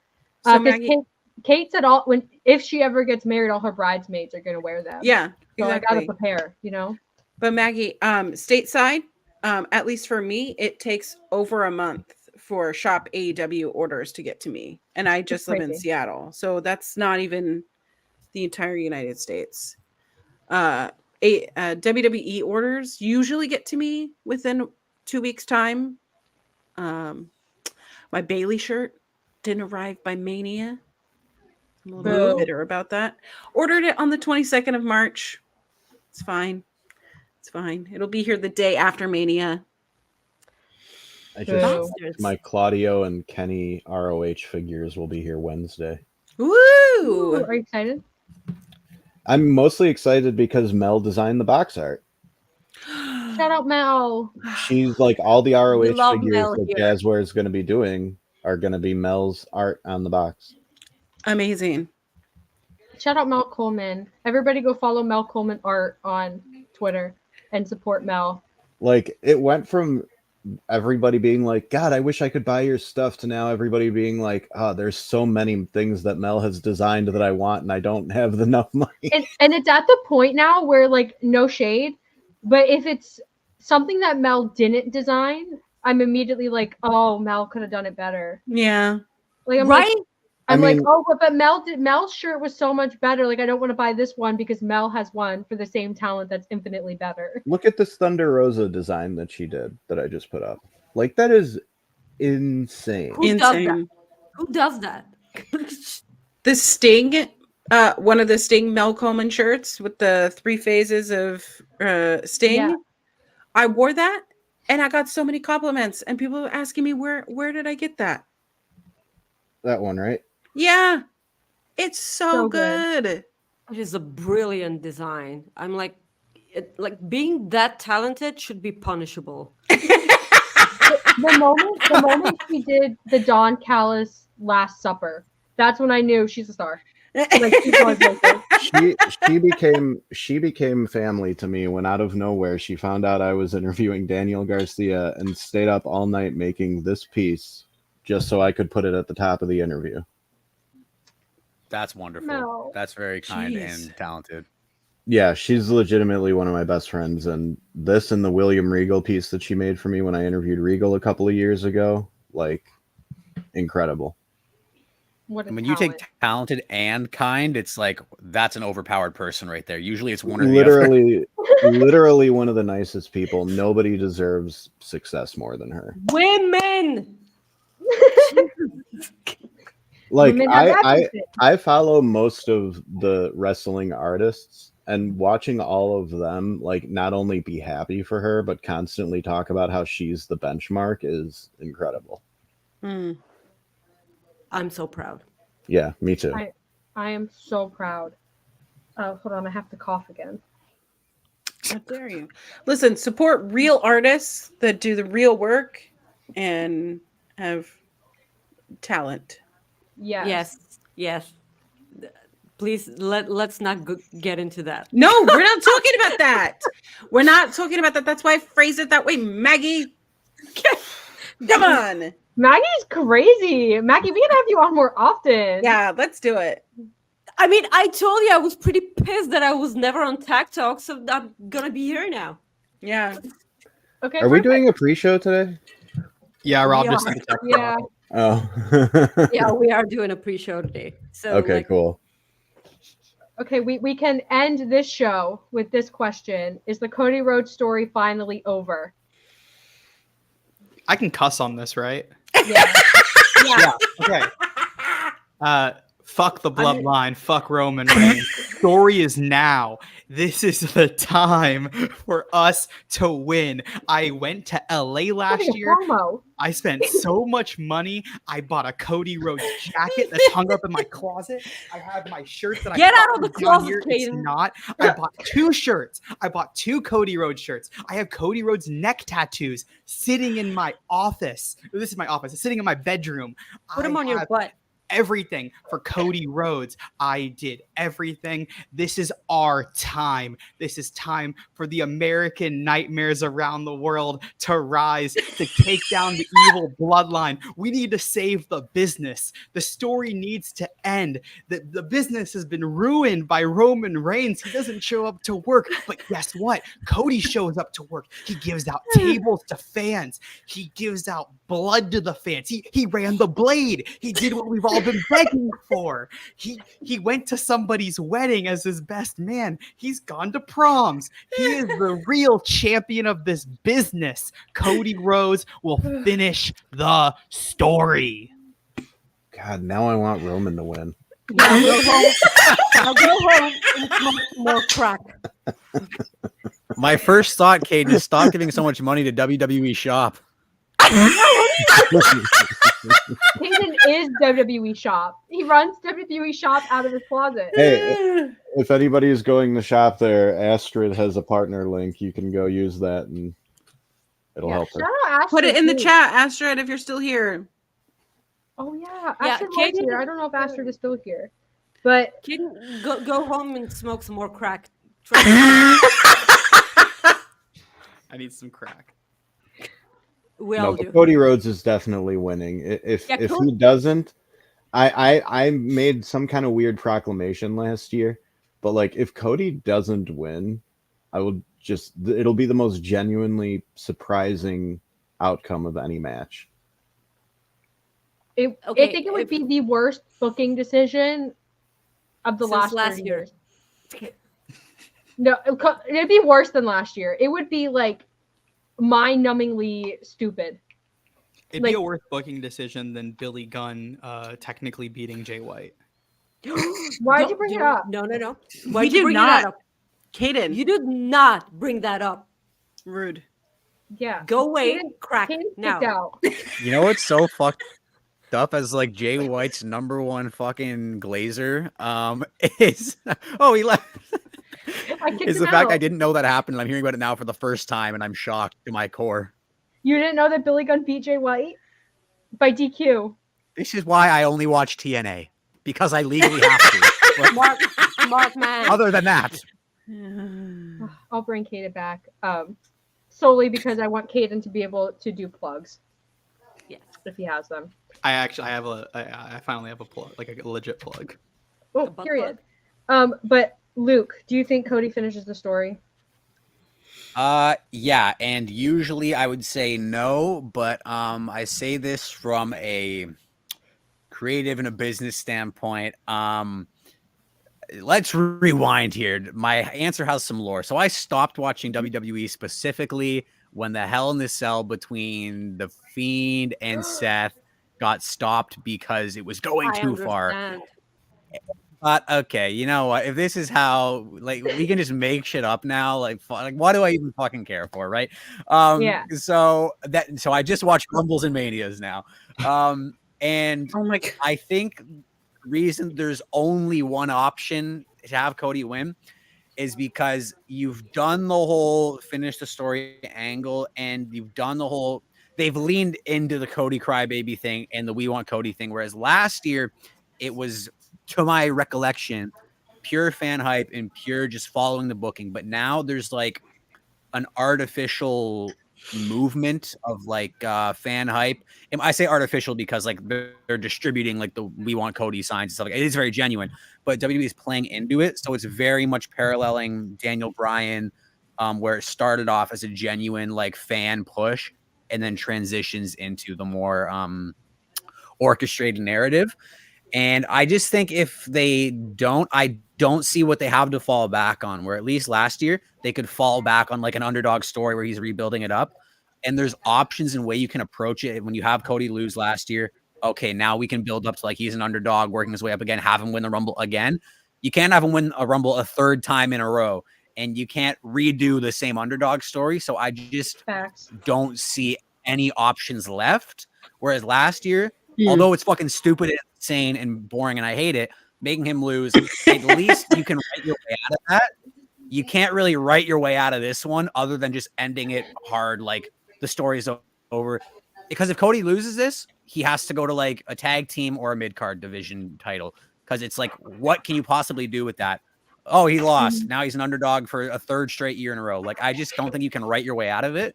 So I think he has to win, or else he's going to the United States Championship, which, don't get me wrong, would look good on him. But I mean, what wouldn't look good on Cody Rhodes? But point being, he has to win the title. Period. I love these little impassioned speeches that we're getting. Like, I love all the little cameos from Kyle. Wait till it's something I care about. For me, I'm just like, if Cody doesn't win, it's stupid, and I'll never forgive them. But Caden and Luke are like, I have points to make. I have an argument that is. No, I expect stupid, so I got to work my way around the stupidness of WWE. Should I bet on it? Right? Should we put money on the table for it? No. I don't trust WWE. You'll have to bet like $1 million to win back 100. I'm not gonna. Listen, you did have double good luck on your wedding day, though. It's true. So I feel like that carries over to today. I know. No, it's not. I'm not gonna cash in my chips here. Okay, that's fair. No. Okay. Okay, I guess we'll just start with Doc and we'll just do our plugs. Everybody has a million things to plug. We'll just go down the line. You can find my work on Bleacher Report. I'll be recapping night 2. You can find me on Twitter messing around at BR_doctor. And go follow Mel, who made this picture of Wardlow powerbombing Maggie. Yes, please. That's iconic. I love it. It is so good. It is so good. I love it. She even got my legs correct. I have really beefy legs. That is really, really great. It's a great picture. It's a great picture. Maggie, your turn. Guys, you can follow me on Twixter at Maggie_IK and on Instagram at Maggie.IK. Every Friday at 4 p.m. Eastern, you can catch me with Rob Wilkins for Coexisting with Rob and Maggie. Fightful Overbooked. Subscribe to Fightful Select, please. Subscribe to youtube.com/Fightful. The guys are busting their asses for interviews, like for scoops and everything. Shout out to Sean and Corey for not sleeping at all. Jeremy also, like none of the Fightful crew are sleeping at all. Again, subscribe to Fightful Select. It is the easiest $5 that you'll spend for wrestling news ever. For most correctly reported news, please don't aggregate anything whatsoever. Like, learn to read, comprehend, and not, learn what words mean. Okay, like that is like start there.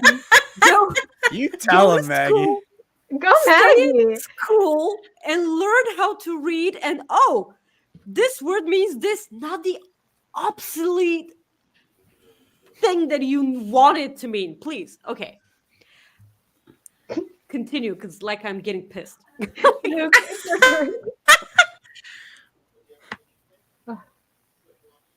Luke. Oh, is it mine? Yeah. Oh, sorry, I didn't hear. So for anyone who was watching the beginning, like an hour ago, you already heard my plugs, but I'll say them again. As reported by Fightful Select, they broke the story, so shout out to Fightful on that. I'm currently directing my debut film starring Killer Kelly and Matthew Raywalt as well. And that goes into production at the end of the month. And if you guys want to follow updates on that, it is Arachnid Movie on Twitter. And it's a film about men's parasocial relationships with women they see. And Killer Kelly really is gonna blow everyone away, and I can't wait for everyone to see it. So if you want to support that, that's the big project of my life right now. And thank you to Fightful for supporting me in that and giving me a platform to announce that. So thank you guys, and thanks for having me on. This has been very great to meet everyone. Yeah. I've seen all of everyone in this room's names on Twitter, and I've never had a moment to interact with them. So thank you, Auntie Collins. Okay, Caden, it's your big moment.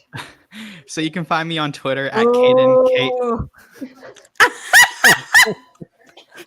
You can Love you, Maggie. Find me on Twitter at Kaden, KADEN_FTW. And you can find my feature on Sami Zayn called Sami Zayn, the Ultimate Underdog over on WrestlePurist.com. I talked about how going into I talked about first my experience getting to be ringside for Sami Zayn and Kevin Owens versus the Usos last year and how important Sami means to me. With my heritage, my dad is Muslim, my dad's side of the family is Muslim, so that's an important thing for me, getting to see someone like that take center stage, and how important this year's WrestleMania was, how important that story is, and he accomplished it. It was incredible. So yeah, go over there. I'm also going to start doing a bunch of feature writing for Wrestle Purists over the next few months, working on, I think I'm working on a Bryan Danielson piece right now, so stay on the lookout for that. Okay, Collins, it's your turn. I'll go last. All right. I have a Ring of Honor post show because I was getting married, guys. So it's fine. I also have to finish Supercard of Honor. So I'll be over on our local establishment podcast over on YouTube. We're going to be doing that in the next hour and some change, maybe 2 hours. So subscribe, put those little notification bell things on here. Tell us what you think of the podcast. Let us know if you agree, disagree. I love to bump gums in these little comment section. I promise to not make you cry. But sometimes I love making people cry. It's my favorite thing. But you can find me here every Sunday. It's Sunday. And every Thursday on our local establishment. More to come, hopefully, once I get my life in balance, I guess. But yeah, you can find me on most social medias at _queer auntie. I posted my dress for my wedding, if that interests you, over on TikTok and on the Twitter, not X situation. It's perfect, beautiful day. You can be friends with me. So yeah. I love that. I also just think it's so funny that you got married yesterday, and then this morning I texted Collins. I was like, "Hey, look, I made the stream, no pressure, because I could find people to do it. Like, you got married yesterday." And Collins was like, "No, we're doing it." Like, oh. Everyone's still sleeping right now, so it's fine. It's fine. I'm so glad you could be here. You can follow me on Twitter at Kiley Wrestling. Listen, my Twitter has no vibe or rhyme or reason to it. It is what it is. You can follow me there anyway. This is Wrestling Made Me Cry. We're live. The vibe of your Twitter is being a hater. I am a hater. I love it. I am such a hater, and I'm so glad you said that, because every time I say I'm a proud hater, people are like, "No, you're so nice," but I'm not. You are so nice. You're nice. You know to what? me. And I feel like I'm a hater, but I just say what everybody's already thinking. That's all you do is give me shit sometimes. Don't even start, because you give me so much shit on Twitter. You and Joel team up to ruin my life. Yeah, but we're also really proud of you. Whole life. My whole ruined. life. Everything about my life is ruined because of that. I'm just kidding. That's a joke. I felt bad the moment I said it. But yeah, if you like proud haters and you want to come be a hater, follow me on Twitter. This is Wrestling Made Me Cry. We live every Sunday at noon. We talk about the positive side of wrestling. We don't normally go 2 hours. We normally do like an hour and a half around there. But today was special, so we went longer. And we don't talk about a lot of the discourse. So if you want wrestling podcasts that aren't, down in the dumps, come watch Wrestling Made Me Cry. And this is Fightful Overbooked. There's a lot of great shows in here, including Coexisting with Rob and Maggie, which is such a great show. You should definitely go check them out. And I think there's going to be, is there a watch along or a preview show? Something today? We have a pre-show on Fightful Select today. I don't know about a watch along. Yeah, pre-show is at 4 p.m. Eastern on Fightful Select.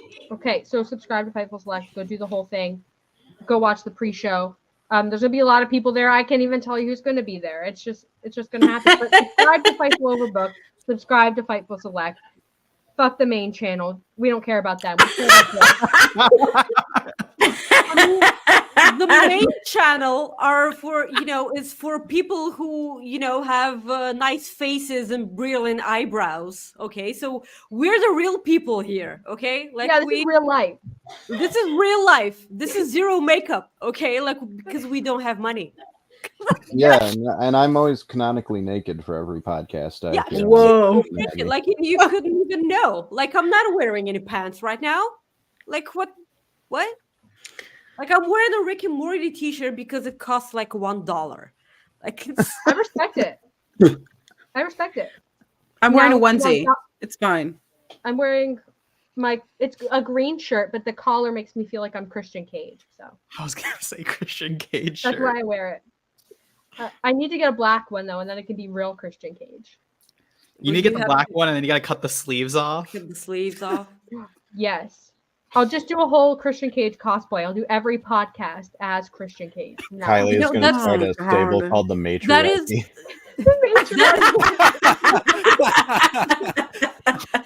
is the weirdest thing. Like a couple of months ago, like my boss started wearing turtlenecks, and he's never in his entire life. He never wears a turtleneck. And all of a sudden he started wearing a turtleneck, like a black one. And I'm looking at him like, what? Like, what is this? And he was like on his phone, and he wasn't even talking, and I'm not talking. I'm drinking my coffee, and I'm looking at him in his weird turtleneck because it's really weird. Like, literally, that's not a person meant for a turtleneck. And no, and he was going through his phone, and all of a sudden he was like, "Hey, how's your mom doing?" And I'm like, "No way." Like, no way, did not ask that. In a turtleneck. How's my mom doing? Fuck you. That is crazy. He had no idea what I was talking about. No one watches wrestling here, by the way. Like he was flabbergasted in my response. I never told him why. So he just thinks you found that really funny for no random reason. Yeah, for no reason. He was like, "You're better. So weird. You're so weird," and he just went away. And that's even better. That's even better. Low key though, I feel like a podcast called The Matriarchy would be a good time. I do feel like that's a wonderful thing. Let's talk to Kate. Yeah. Yeah. We all wear our jackets. Yeah. We'll figure it out, and we'll do the matriarchy, and we'll the men will hate it, but you know what? It's not for them. So. I get a created by credit. The man is insisting on getting credit for it. Get out of here. I have video proof that I pitched the idea. I'm telling Jeremy and Joel to delete this. This episode is going to die. Yes. You're in the Matrix right now. Oh my god. One day Doc's gonna release the footage on Dynamite. Yeah. You did not. Okay, that's a brilliant way to end the show. Like that. I can't wait to talk about that next week. Yay. Oh my god. It's gonna be but if no one else has anything else to say, I don't want to cut anyone off before we end. But everybody's done. Okay. Thank you guys so much for joining us and sticking out for 2 hours talking absolute nonsense. Nothing that was productive at all, but it was a good time. And I had a good time. So we will see you all next week. Next week, it will be just me and Collins. We cannot do the parade of guests again as much as we would like to. But thank you guys for being chaos with us, and we'll see you next week. Bye.